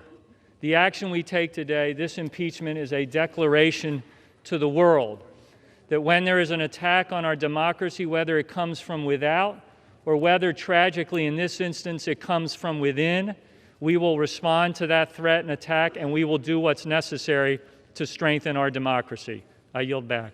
The gentleman yields back. The gentleman from New York wishes to reserve. The gentleman from Ohio is recognized. Thank you, Madam Speaker. I yield 2.5 minutes to the distinguished gentleman from New York, Mr. Zeldin. The gentleman from New York is recognized for 2.5 minutes. Thank you, Madam Speaker. I am sickened and angered by what we all had to witness last Wednesday and call for the investigation and prosecution to the fullest extent of the law, every single person who participated in the violence and loss of life in this Capitol building last Wednesday. I, as a member, sit here listening to the entire debate, desperately need to better understand the two standards that are at play in this House. Why is it okay if a House Democrat calls for violence in the streets, but not if you're a Republican? Why can a House Democrat be rewarded with a gavel and a chairmanship if they're calling for physical confrontation of a Trump administration official, but they will be punished if they're a Republican? The double standards that we have seen time and time again, I need to better understand what the rules are of this House. Why is it that a committee chairman can lie to the American public about having more than circumstantial evidence that the president colluded with the Russians in order to win the 2016 election, but of course the Republicans can't and wouldn't lie to the American public about something like that? We need to better understand what these two standards are that are at play and to complete the record. Because the House Democrats are here to make President Trump the first president to have been impeached twice. So I'll complete the record. First off, in the articles of impeachment, it's written that the president gave a speech and he told his supporters to come here and that he incited this riot. And one speaker after another here on the other side of the aisle have repeated that in the article of impeachment. But we all know that this was a pre-planned attack. We all know that there was pipe bombs being discovered while the president was speaking. We all know that the Capitol perimeter was being breached during the president's speech. We know that this was pre-planned and it started while the president was speaking. Why is that not in the articles of impeachment? Why is that not being incorporated into my colleagues' remarks? To complete the record, if you want to make the president the first president to be impeached twice, well, we'll add something else to that. Thank you to the president for his efforts to defeat MS-13 in my district or to withdraw from the... Request 30 more seconds. Fired. The gentleman yields an additional 30 seconds. Did I hear correct? Yes. The gentleman has another 30 seconds. Thank you to the president for his efforts to move the embassy in Israel to Jerusalem and recognize Israeli sovereignty over the Golan Heights and to take out Abu Bakr al-Baghdadi and Qassem Soleimani, to eliminate the ISIS caliphate, to enter into the historic Abraham Accords, to have an economy this time last year that was stronger than I ever remember in my entire lifetime. Yeah, we'll complete the record. And in all fairness, as the president leaves 1 week from today, let's be honest about the double standards that exist inside of this chamber. And let's also be honest that this president did a lot to make America greater than ever. The gentleman's time has expired. The gentleman from Ohio wishes to reserve. Thank you, Madam Speaker. The gentleman from New York is recognized. Thank you, Madam Speaker. I now yield 1 minute to the distinguished I now yield 30 seconds to the distinguished gentleman from Illinois, Mr. Caston. What happens the gentleman's recognized for 30 seconds. What happens if we get this wrong is written in Lincoln's second inaugural, when one party would make war rather than let the nation survive. On December 7th, on September 11th, we came together against an enemy from without, but on January 6th, We were attacked by an enemy from within, the president who would make war with malice for all and charity for none. We must come together in unity today against that domestic threat to our Constitution. The alternative is too unbearable to contemplate. We must impeach bipartisanly, unanimously, if you have the soul. The gentleman from New York wishes to reserve. The gentleman from Ohio is recognized. Madam Speaker, we reserve. The gentleman from Ohio reserves. The gentleman from New York. Madam Speaker, I now yield 30 seconds to the distinguished gentlelady from Texas, Ms. Fletcher. The gentlewoman from Texas is recognized for 30 seconds. Thank you, Madam Speaker. I rise today in support of the article of impeachment and in opposition to the gaslighting that is masquerading as debate in this chamber today. I was in this chamber when the president assembled and unleashed a mob to attack the United States Capitol and the United States Congress, the elected representatives of the people. By doing so, he incited an insurrection against our representative democracy itself. If that is not an impeachable offense, then what is? Thank you, Madam Speaker. I yield back. The gentlewoman yields back. The gentleman from New York reserves. The gentleman from Ohio is recognized. Madam Speaker, we reserve. Gentleman from Ohio wishes to reserve. The gentleman from New York is recognized. I now yield 30 seconds to the distinguished gentlelady from Michigan, Ms. Tlaib. The gentlewoman from Michigan is recognized for 30 seconds. Thank you, Madam Chair. In Michigan's 13th, we proudly speak truth to power, even in the face of a racist in chief. Those who incited an attack on the People's House do not get to talk about healing and unity. They have torn this country apart. They have stoked the fire and then handed the gasoline to Donald Trump. Dr. King once said, "True peace is not merely the absence of tension. It is in the presence of justice." Today, we must embody those words, and we must understand that peace must be centered in truth and action. We cannot sit, Madam Chair, sit idly by after a violent attempted coup and allow lies and hate to continue. Today, we stand up for our constituents who continue to be harmed by this oppression. Wishes to reserve. The gentlewoman's time has expired. Donald Trump. The gentlewoman's time has expired. The gentleman from New York wishes to reserve. And the gentleman from New York has 3 3/4 minutes remaining. From Ohio has 4. And the gentleman from Ohio is recognized. Thank you, Madam Speaker. I yield 1 minute to the gentleman from North Dakota, Mr. Armstrong. The gentleman from North Dakota is recognized for 1 minute. Thank you, Madam Speaker. What happened last Wednesday is an absolute tragedy. And not only are we part of dealing with it now, we were part of it then. But when emotions are frayed and tensions are this high, process matters more. It matters more now than it did before. And the reality is this: there are serious constitutional questions about these articles. And Donald Trump is going to be president until January 20th. And on January 20th, Joe Biden's going to become president. But I'll end with this. I'm going to vote against impeachment, and that's going to give me credibility at home with my base. You're going to vote for impeachment, and that's going to give you credibility at home with your base. It's easy to point at me and blame me. It's easy for me to point at you and blame you. But on January 21st, we're all going to be back here.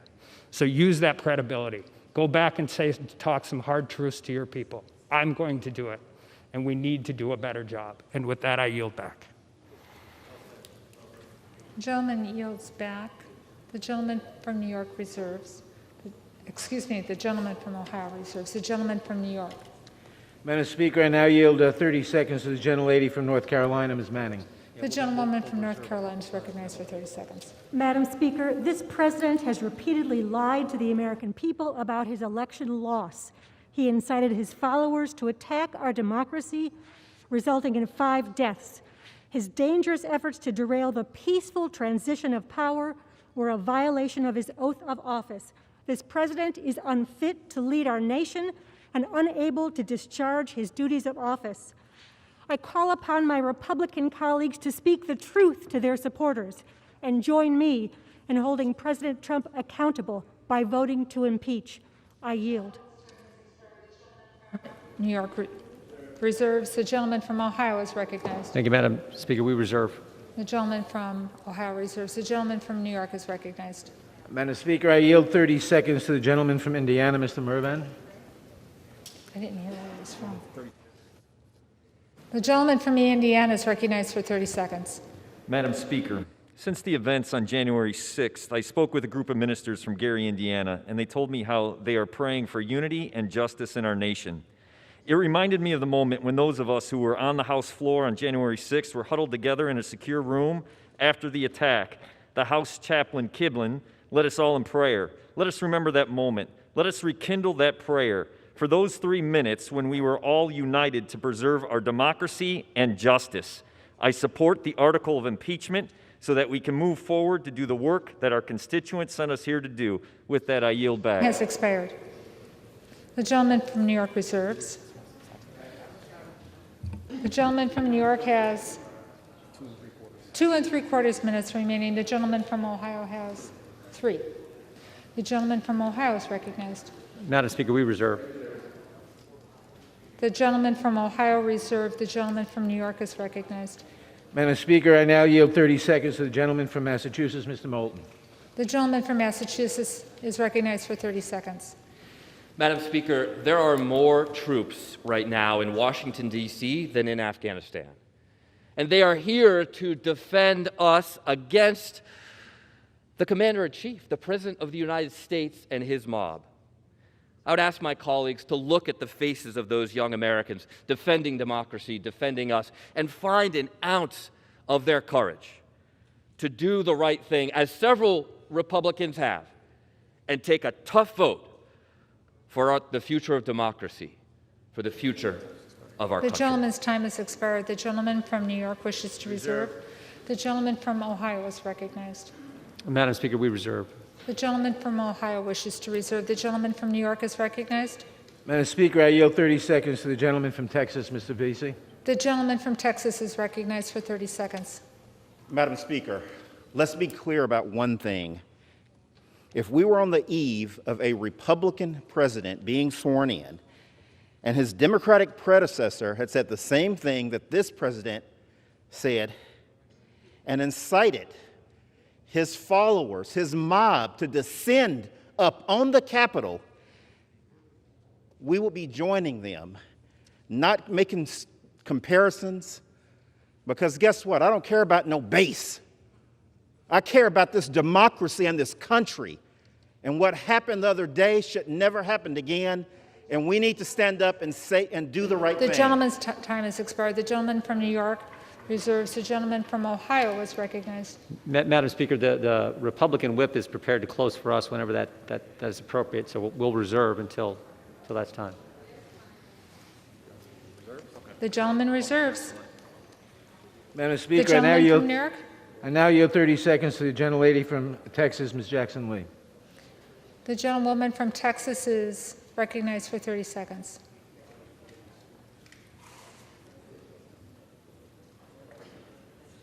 I was on that floor just 1 week ago, and so today the insurrectionist in chief will be impeached for insurrection.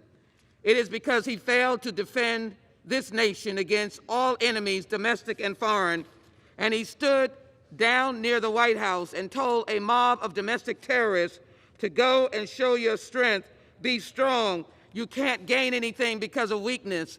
We must hold him accountable. We can heal this nation, but he must be impeached today. We must impeach Donald J. Trump as an Gentleman's time has expired. The gentleman from New York reserves.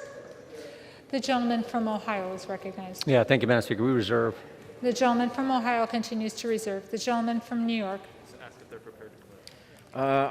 Is the other side prepared to close? Yes. Then, thank you, Madam Speaker. Madam Speaker. Yes. I yield the 3 gentleman minutes. from Ohio.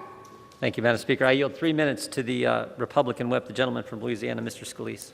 The gentleman from Louisiana is recognized for 3 minutes. Thank you, Madam Speaker, and thank the gentleman from Ohio for yielding.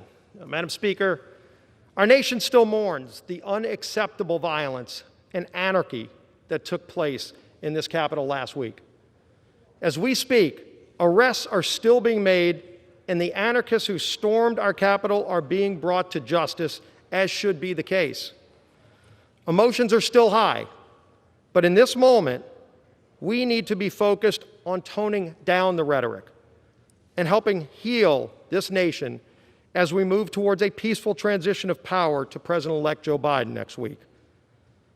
My prayers, Madam Speaker, are still with Capitol Police Officer Sieknick and Liebengood, who we lost, as well as all of the Capitol Police officers who risked their lives to keep us safe. They are true heroes, and they deserve all of our applause today.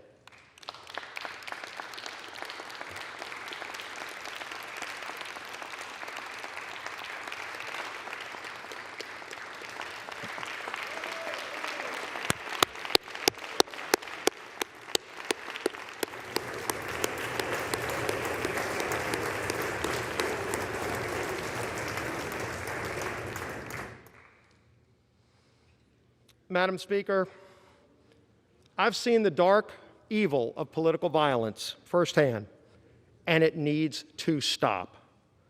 But all of us need to be unequivocal in calling it out every single time we see it, not just when it comes from the other side of the aisle. I oppose this rushed impeachment brought forward without a single hearing.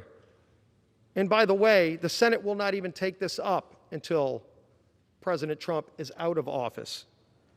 So let's keep that in mind. It will only serve to further divide a nation that is calling out for healing.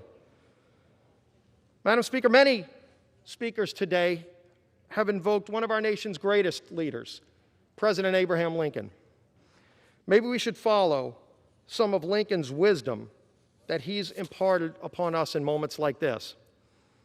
As Abraham Lincoln was giving his second inaugural address in March of 1865, Lincoln issued us a challenge. This is what he said: "With malice toward none, with charity for all, with firmness in the right, as God gives us to see the right, let us strive on to finish the work we are in, to bind up the nation's wounds, to care for him who shall have borne the battle, and for his widow and his orphan, to do all which may achieve and cherish a just and lasting peace among ourselves and with all our nations." Madam Speaker, in times like these, let us not reach out to our darkest demons, but instead, like Lincoln, seek the higher ground. May God bless this great United States of America. I yield back. The gentleman from New York is recognized.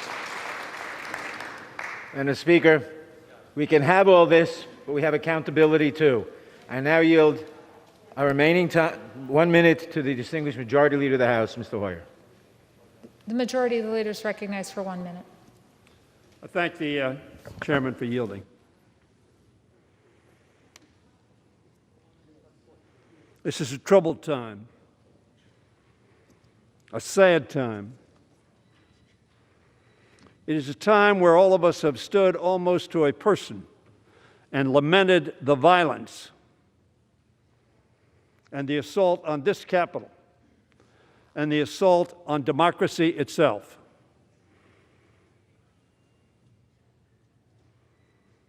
It was right to do that. But this impeachment ought to be put in the perspective of what the Republican chair of the Republican conference said it was. She said the President of the United States summoned the mob, assembled the mob, and lit the flame of that attack. There has never been, she said, a greater betrayal by a President of the United States of this office, of his office, and his oath to the Constitution. That is why we are here today.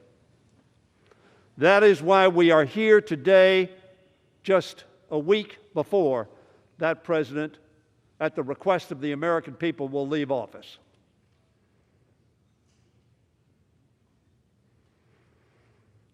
And the issue is, what do we do? The 433 of us, I believe, who are here, do on behalf of the American people to respond to what Representative Cheney described happened on the 6th of January. A mob assembled by, summoned by, and then spoken to light the flame of the attack. To stop the steal. As we sat here, exercising our constitutional duty, and to his great credit, the Vice President of the United States following the Constitution of the United States of America, notwithstanding the fact that he was opportuned by the President not to do so. That mob sent by the President to stop the steal did so for a few hours. Not the steal, but the constitutional duty that we had.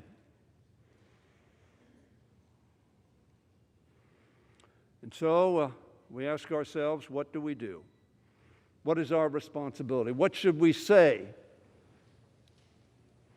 in light of only the Civil War has an analogy? That doesn't mean there haven't been demonstrations in Washington before and demonstrations throughout this country before.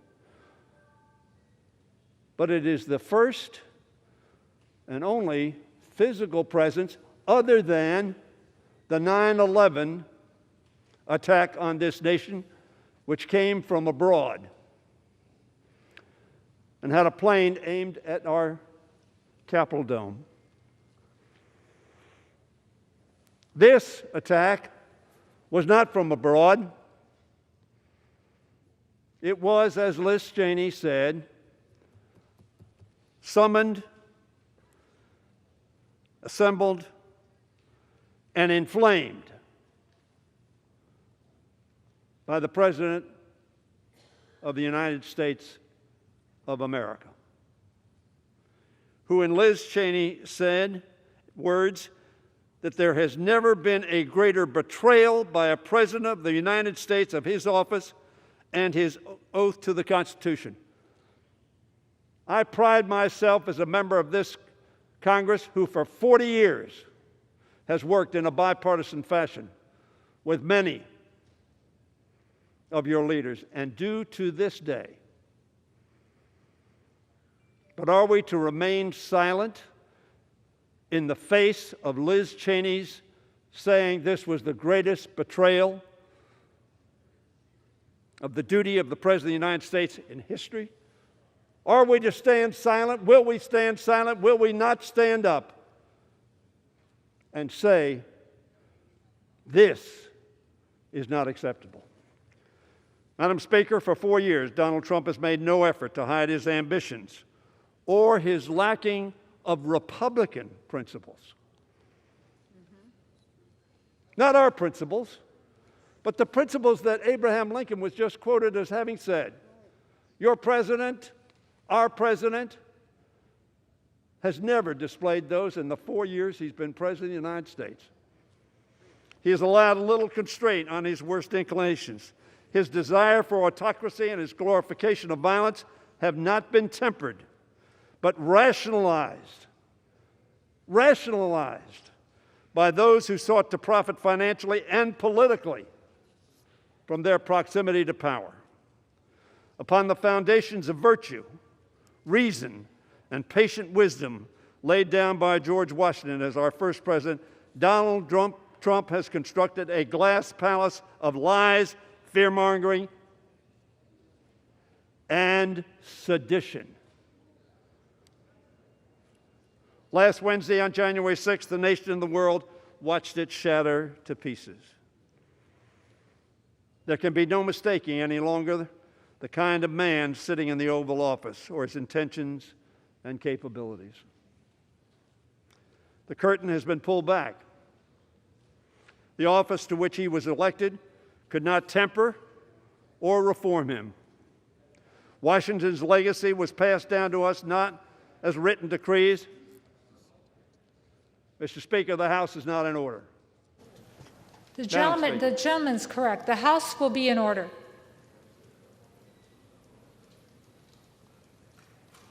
Washington's legacy was passed down to us not as written decrees, but understood norms. How we ought to act, how we ought to conduct ourselves.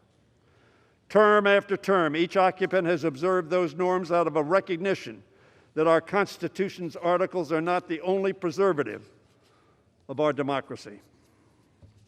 For more than 2 centuries, Madam Speaker, whenever those norms were tested and strained, good and virtuous citizens on both sides of the aisle found common purpose in reaffirming those norms. But memory fades, and from time to time it must be refreshed. Madam Speaker, as the framers emerged from the Constitution Convention, Benjamin Franklin was asked whether they had made America a monarchy or a republic. Probably all of us know this response. A republic, he answered, if you can keep it. That's the question today. If we can keep it.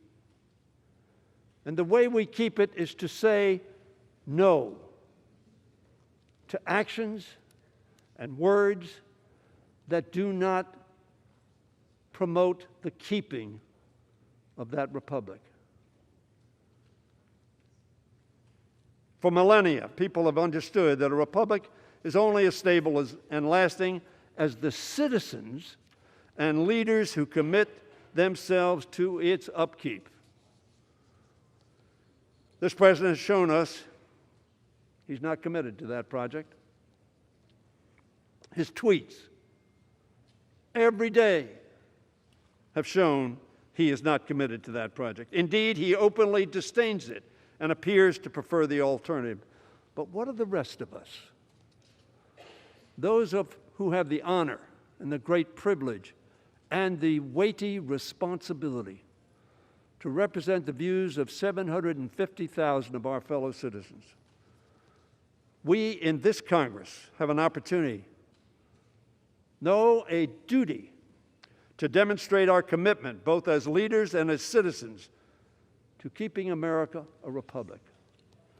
A republic that resolves its differences not through being ordered to come to the Capitol to prevent them from stealing the election, which was an absurd assertion from the very first day it was made. We cannot erase the last 4 years, Madam Speaker. We cannot turn back the clock, but we can look to the ideals and principles inherited from great presidents like Washington, like Jefferson, and yes, certainly like Abraham Lincoln and Franklin Roosevelt, and from outstanding Americans like Frederick Douglass, Harriet Tubman, Susan Anthony, Cesar Chavez, Martin Luther King, Thurgood Marshall, our beloved John Lewis, and yes, RBG, Ruth Bader Ginsburg, who taught us a lot about equality and inclusion. It's up to us to restore the vibrancy, Madam Speaker, of our democracy by reaffirming our commitment to the norms they passed on to us and entrusted to our care.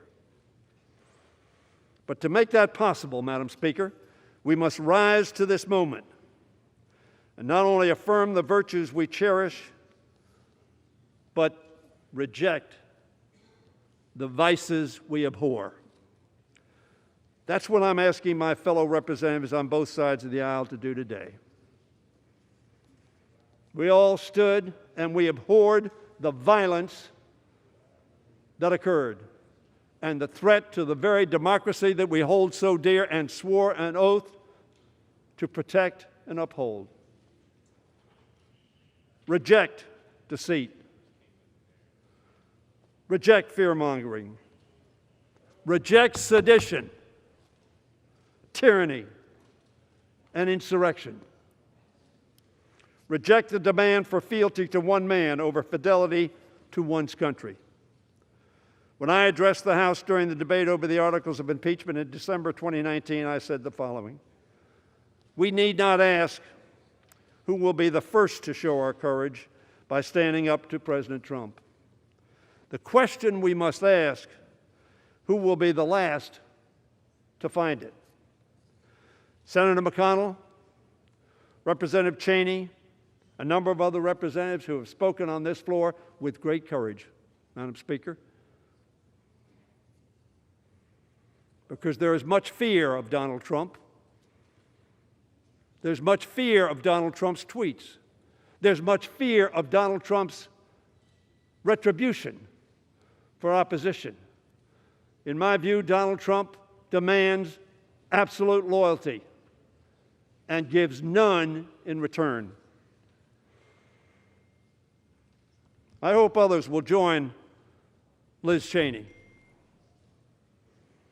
I hope others will be honest with themselves and with their constituents. As Liz Cheney was saying, there has never been a greater betrayal by a President of the United States of his office and his oath to the Constitution. Don't dismiss that. She's the daughter of a Vice President of the United States who was the whip when I came to Congress. As she has taken a stand, I hope others will as well, Madam Speaker. Soon, the clerk will call the roll and ask for our votes. Make no mistake, this will be no ordinary roll call. This is about our country, our Constitution, and our democracy. These votes will be inscribed on the roll of history, a record of courage and of our commitment to country and Constitution, of our commitment to the rule of law and renewal of that which we inherited and hope to pass on, unbroken, unshattered. With just 7 days left in the President's term, this vote is not about timing. It is about principle and fidelity to our Constitution. It concerns the clear and present danger facing our country, not only in these final days of the Trump administration, but in the weeks, months, and years that will follow. It is about the necessity to demonstrate to this generation and to future generations the duty we share to protect our democracy every single day. Do not pretend, my friends, that it was simply those who came into the Capitol, encouraged by our President to stop the steal at any cost. And by the way, if the Vice President doesn't do my bidding and follows the Constitution, sweep him away. We know that this President would never emulate George Washington and give up his power for the good of our republic, even after losing an election. Somebody talked about a peaceful transition. There has not been a peaceful transition. I don't know what you're talking about. You're not living in the same country I am. It was just days ago that the President, after committing this terrible act, thought he had to admit that Joe Biden might, yes, be President of the United States. We know that this President neither recognizes norms nor reflects the rule of law. We know that this President is not a patriot. So I ask this House, who among us, Madam Speaker, will be recorded on the roll of history for their courage, their commitment, the Constitution, and their country?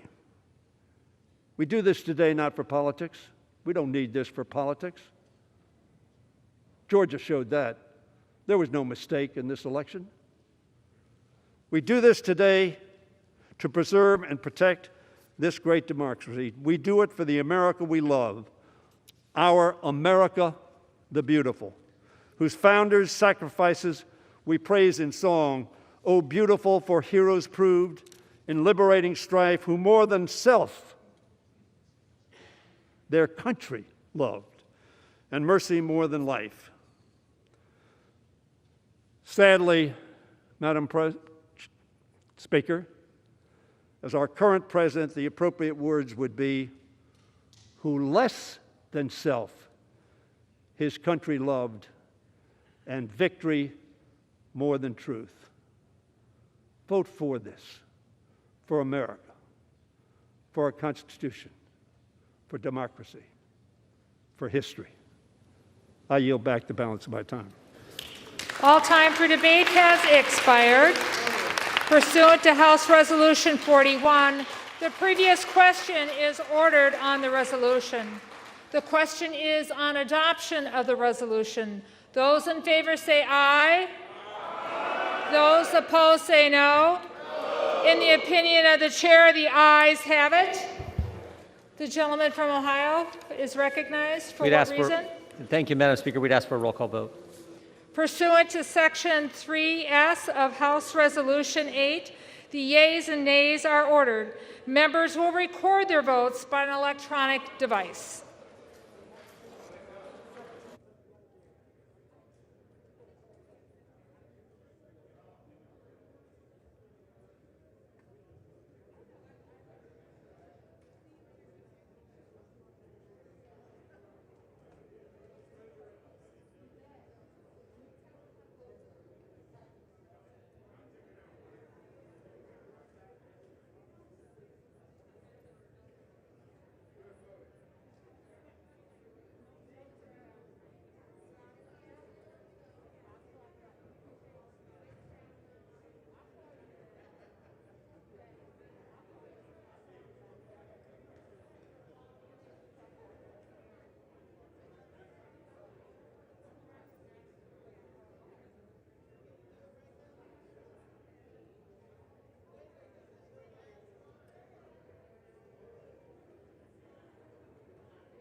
You ready down there?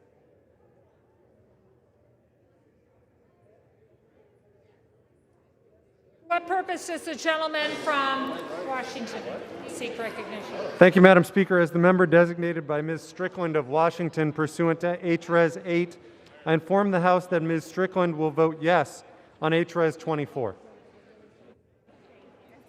The gentleman from California seek recognition.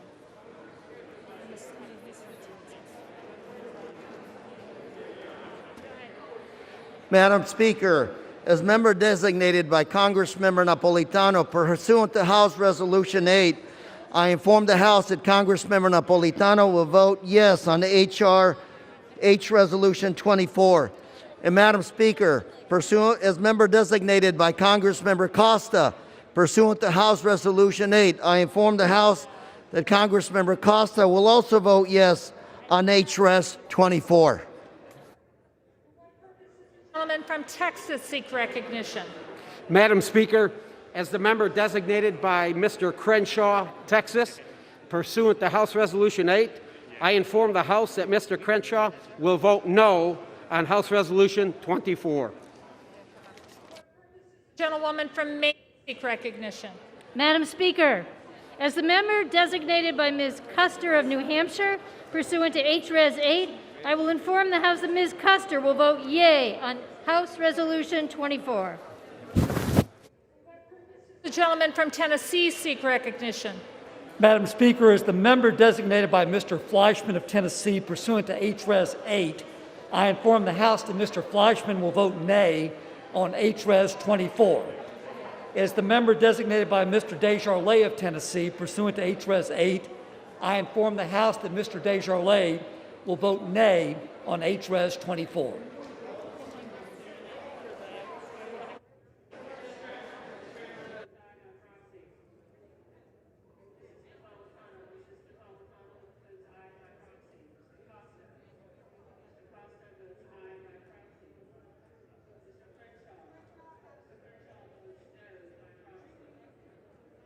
For what purpose does the gentleman from New Jersey seek recognition? Madam Speaker, as the member designated by Ms. Bonnie Watson Coleman pursuant to H-Res 8, I inform the House that Ms. Watson Coleman will vote yes on H-Res 24. and as the member designated by Mr. Albio Series, pursuant to H-Res 8, I inform the House that Mr. Series will vote yes on H-Res 24. And finally, as the member designated by Mr. Paul Tonko, pursuant to H-Res 8, I inform the House that Mr. Tonko will vote yes on H-Res 24. For what purpose does the gentleman from Kansas seek recognition? Madam Speaker, as the member designated by Mr. LaTurner, Kansas, pursuant to House Resolution 8, I inform the House that Mr. LaTurner will vote nay on House Resolution 24. For what purpose does the gentleman from Illinois seek recognition? Madam Speaker, as the member designated by Ms. Presley of Massachusetts, pursuant to H-Res 8, I inform the House that Ms. Presley will vote yes on H-Res 24.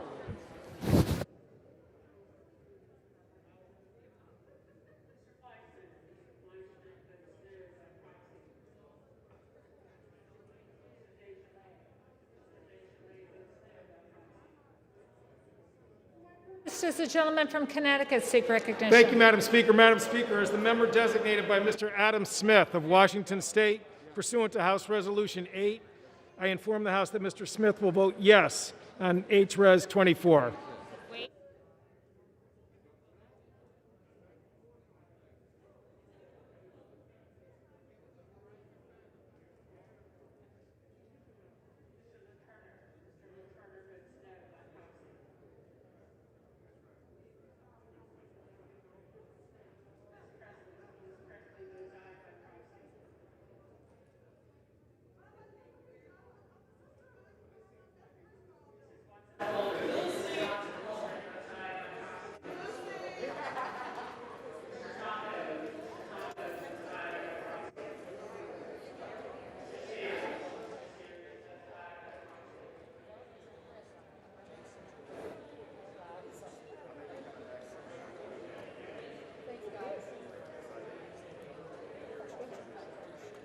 I'll let them do this. Okay, you good? For what purpose does the gentlewoman from Illinois seek recognition? Madam Speaker, as the member designated by Mr. Carson pursuant to H-Res 8, I inform the House that Mr. Carson will vote yes on H-Res 24.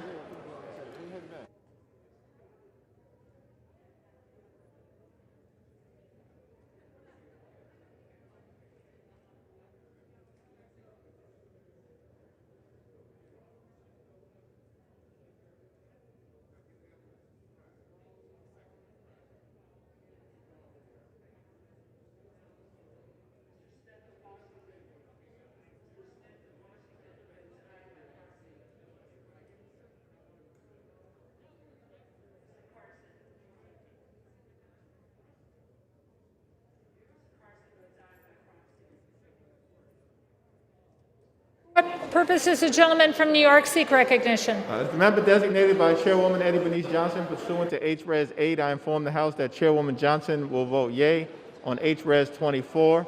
As the member designated by Congressman Brendan Boyle, pursuant to H-Res 8, I inform the House that Congressman Boyle will vote yea on H-Res 24.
Oh.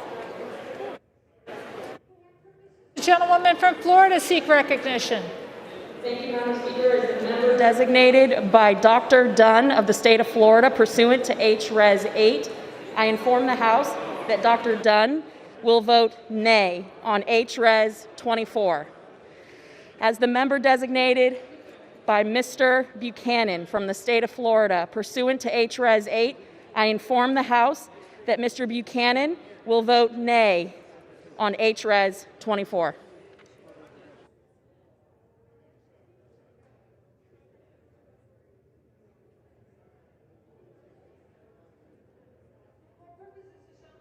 Pennsylvania seek recognition. Madam Speaker, as the member designated by Mr. Lawson of Florida 5th Congressional District pursuant to House Resolution 8, I inform that Mr. Lawson will vote yes on H.R. 24. This is the gentleman from California seek recognition. Madam Speaker, as the member designated by Representative Michelle Steele, pursuant to House Resolution 8, I inform the House that Representative Michelle Steele will vote no on House Resolution 24.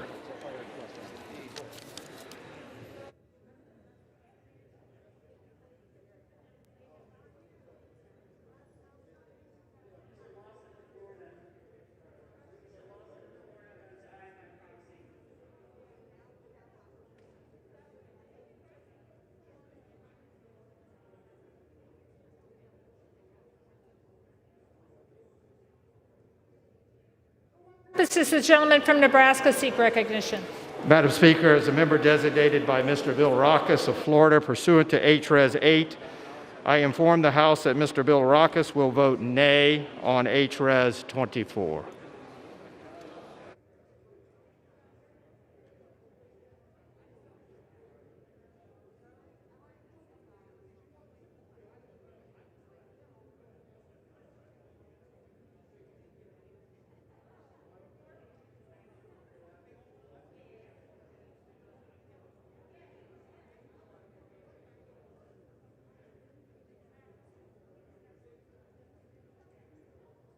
For what purposes the gentleman from Arizona seek recognition? As a member designated by Representative Cardenas pursuant to H.R. 8, I inform the House Representative Cardenas will vote aye on H.R. 24. As a member designated by Representative Kirkpatrick pursuant to H.R. 8, I inform the House Representative Kirkpatrick will vote aye on H.R. 24.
purposes, the gentlewoman from New York seek recognition.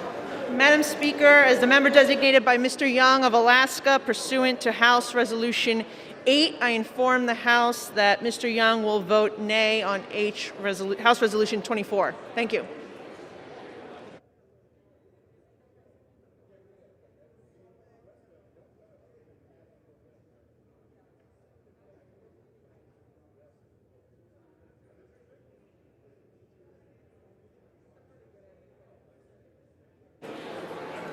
For what purpose does the gentleman from Indiana seek recognition?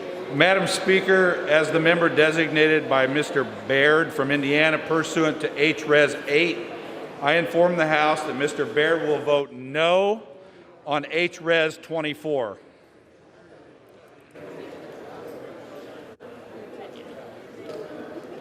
Does the gentlewoman for Virginia seek recognition? Thank you, Madam Speaker. As the member designated by Mr. McEachin pursuant to House Resolution 8, I inform the House that Mr. McEachin will vote yes on House Resolution 24. And as the member designated by Ms. Porter pursuant to HRes 8, I inform the House that Ms. Porter will vote yes on HRes 24.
For what purpose does the gentleman from Michigan seek recognition?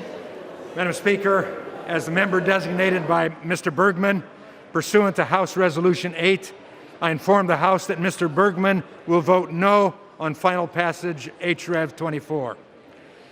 As the member designated by Mr. Lamborn, pursuant to House Resolution 8, I inform the House that Mr. Lamborn will vote no on final passage HRev 24. For what purpose does the gentlewoman from Massachusetts seek recognition? As the member designated by Ms. Franco pursuant to HRes 8, I inform the House that Ms. Franco will vote yes on HRes 24. As the member designated by Ms. Bonamici pursuant to HRes 8, I inform the House that Ms. Bonamici will vote yes on HRes 24.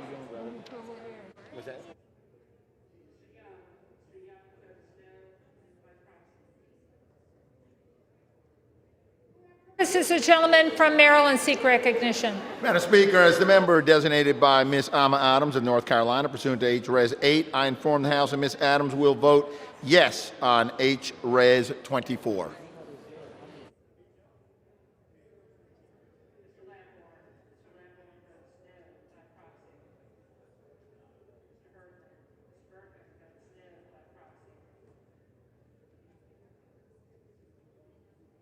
Purposes the gentleman from Virginia seek recognition. Madam Speaker, as the member designated by Ms. Titus of Nevada, pursuant to HRes 8, I inform the House that Ms. Titus will vote yes on HRes 24.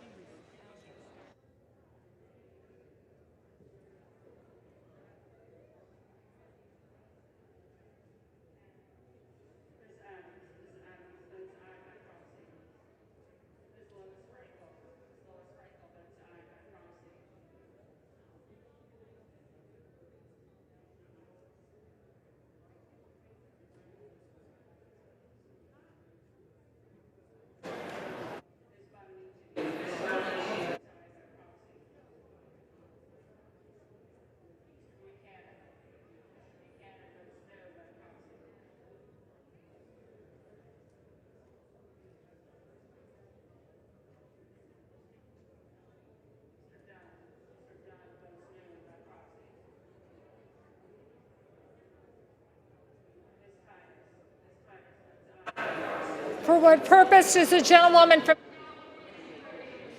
Madam Speaker, as a member designated by Mr. DeSaulnier pursuant to H-Res 8, I inform the House that Mr. DeSaulnier will vote yes on H-Res 24.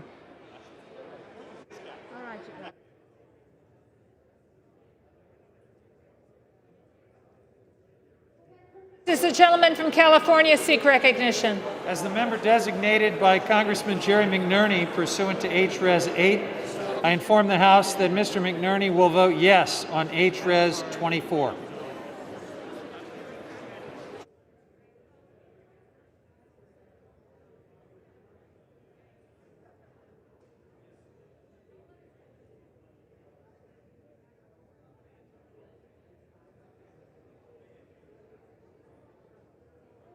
Does the gentleman from Pennsylvania seek recognition? Thank you, Madam Speaker. As a member designated by Mr. Doyle of Pennsylvania, pursuant to House Resolution 8, I hereby inform the House that Mr. Doyle will vote yes on House Resolution 24.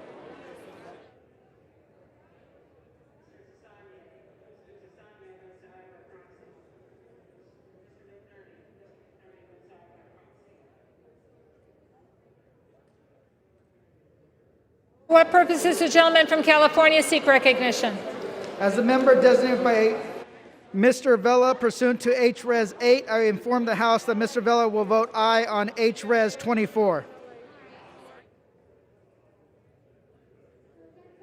Gentlewoman from Michigan seek recognition. As the member designated by Ms. Ocasio-Cortez pursuant to House Res 8, I inform the House that Ms. Ocasio-Cortez will vote yes on House Res 24.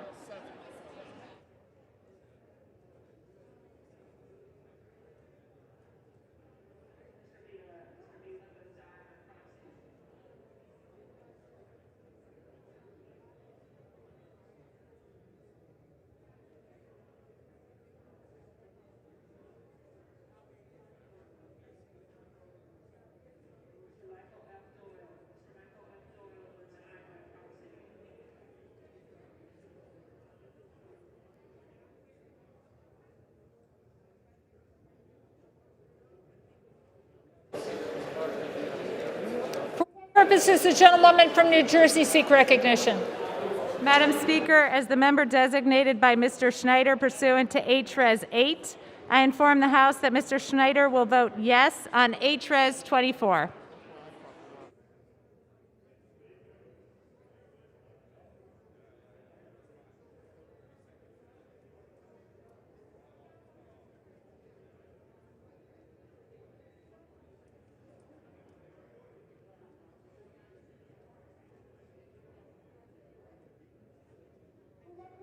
Gentlewoman from Michigan seek recognition.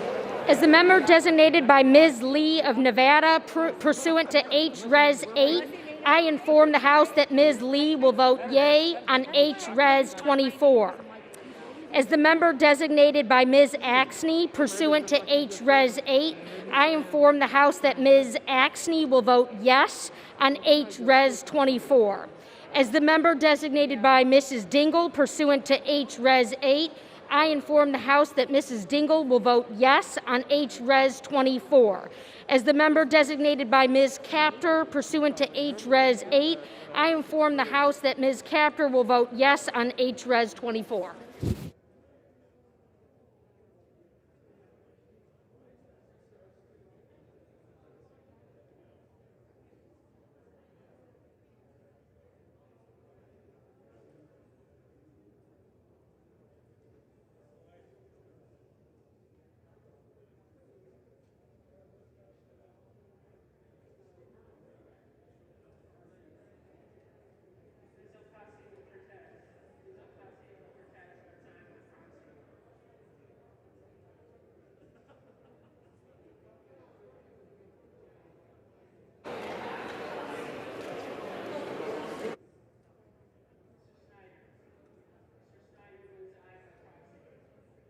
Purposes the gentlewoman from New York seek recognition.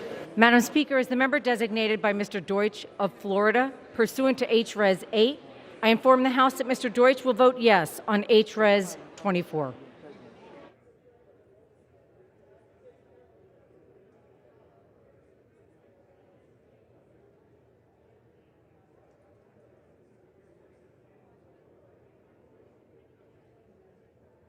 For what purpose does the gentlewoman from Florida seek recognition?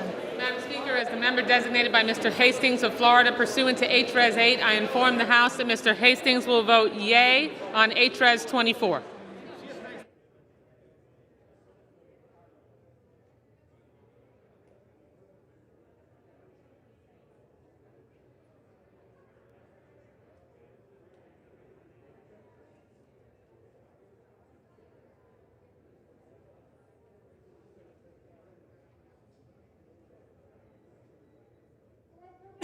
Gentleman from Indiana seek recognition. Madam Speaker, as a member designated by Ms. Walorski pursuant to H-Res 8, I inform the House that Ms. Walorski will vote nay on H-Res 24.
For what purpose does the gentleman from Virginia seek recognition? Madam Speaker, as a member designated by Mr. Blumenauer, pursuant to H-Res 8, I inform the House that Mr. Blumenauer will vote yes on H-Res 24. As the member designated by Mr. Liu, pursuant to H-Res 8, I inform the House that Mr. Liu will vote yes on H-Res 24. As the member designated by Mr. Lowenthal, pursuant to H-Res 8, I inform the House that Mr. Lowenthal will vote yes on H-Res 24. As the member designated by Mr. Peters, pursuant to H-Res 8, I inform the House that Mr. Peters will vote yes on H-Res 24.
purposes, the gentlewoman from Connecticut seek recognition.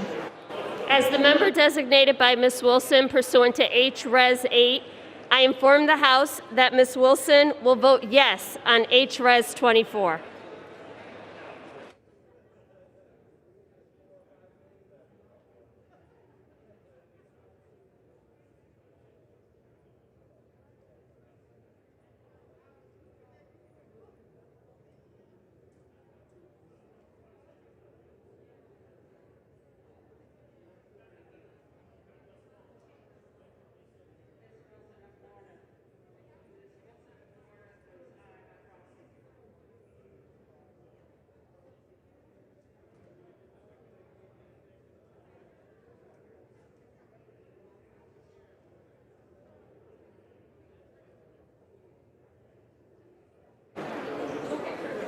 For what purpose does the gentleman from Maryland seek recognition? Madam Speaker, as the member designated by Ms. Jayapal pursuant to House Resolution 8, I rise to inform the House that Ms. Jayapal will vote aye on House Resolution 24.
Have all members voted? Does any member wish to change a vote?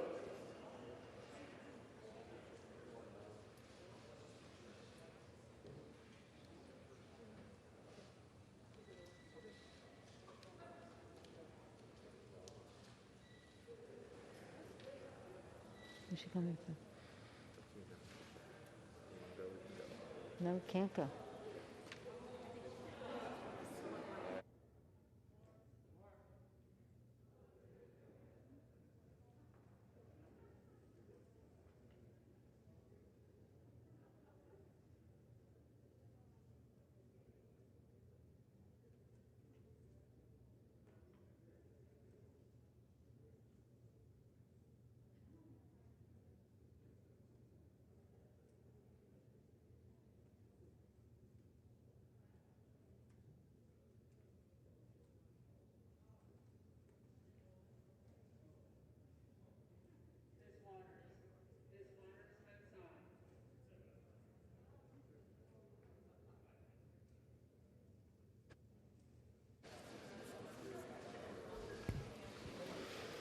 On this vote, the ayes are 232, the nays are 197. The resolution is adopted. Without objection, the motion to reconsider is laid upon the table. Congratulations. That's it. What now? That's it. It's just being replaced again. And everybody, what?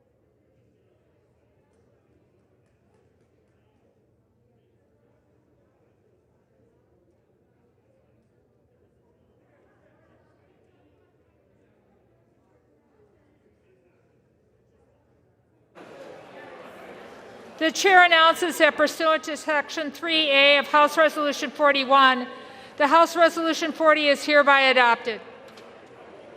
Stop right here. Stop after permanent. Stop.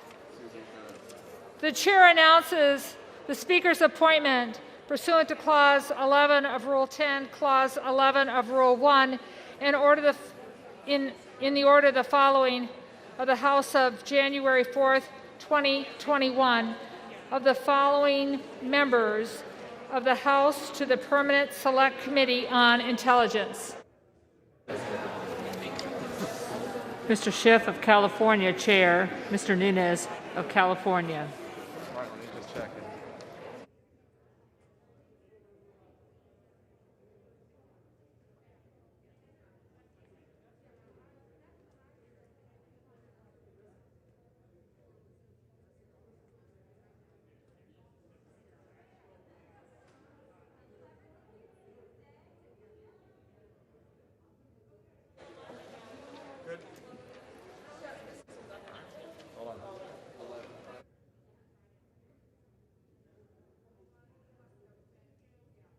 Pursuant to Section 5A 1B of House Resolution 8, the House stands adjourned until 11 a.m. on Friday, January 15th, 2021.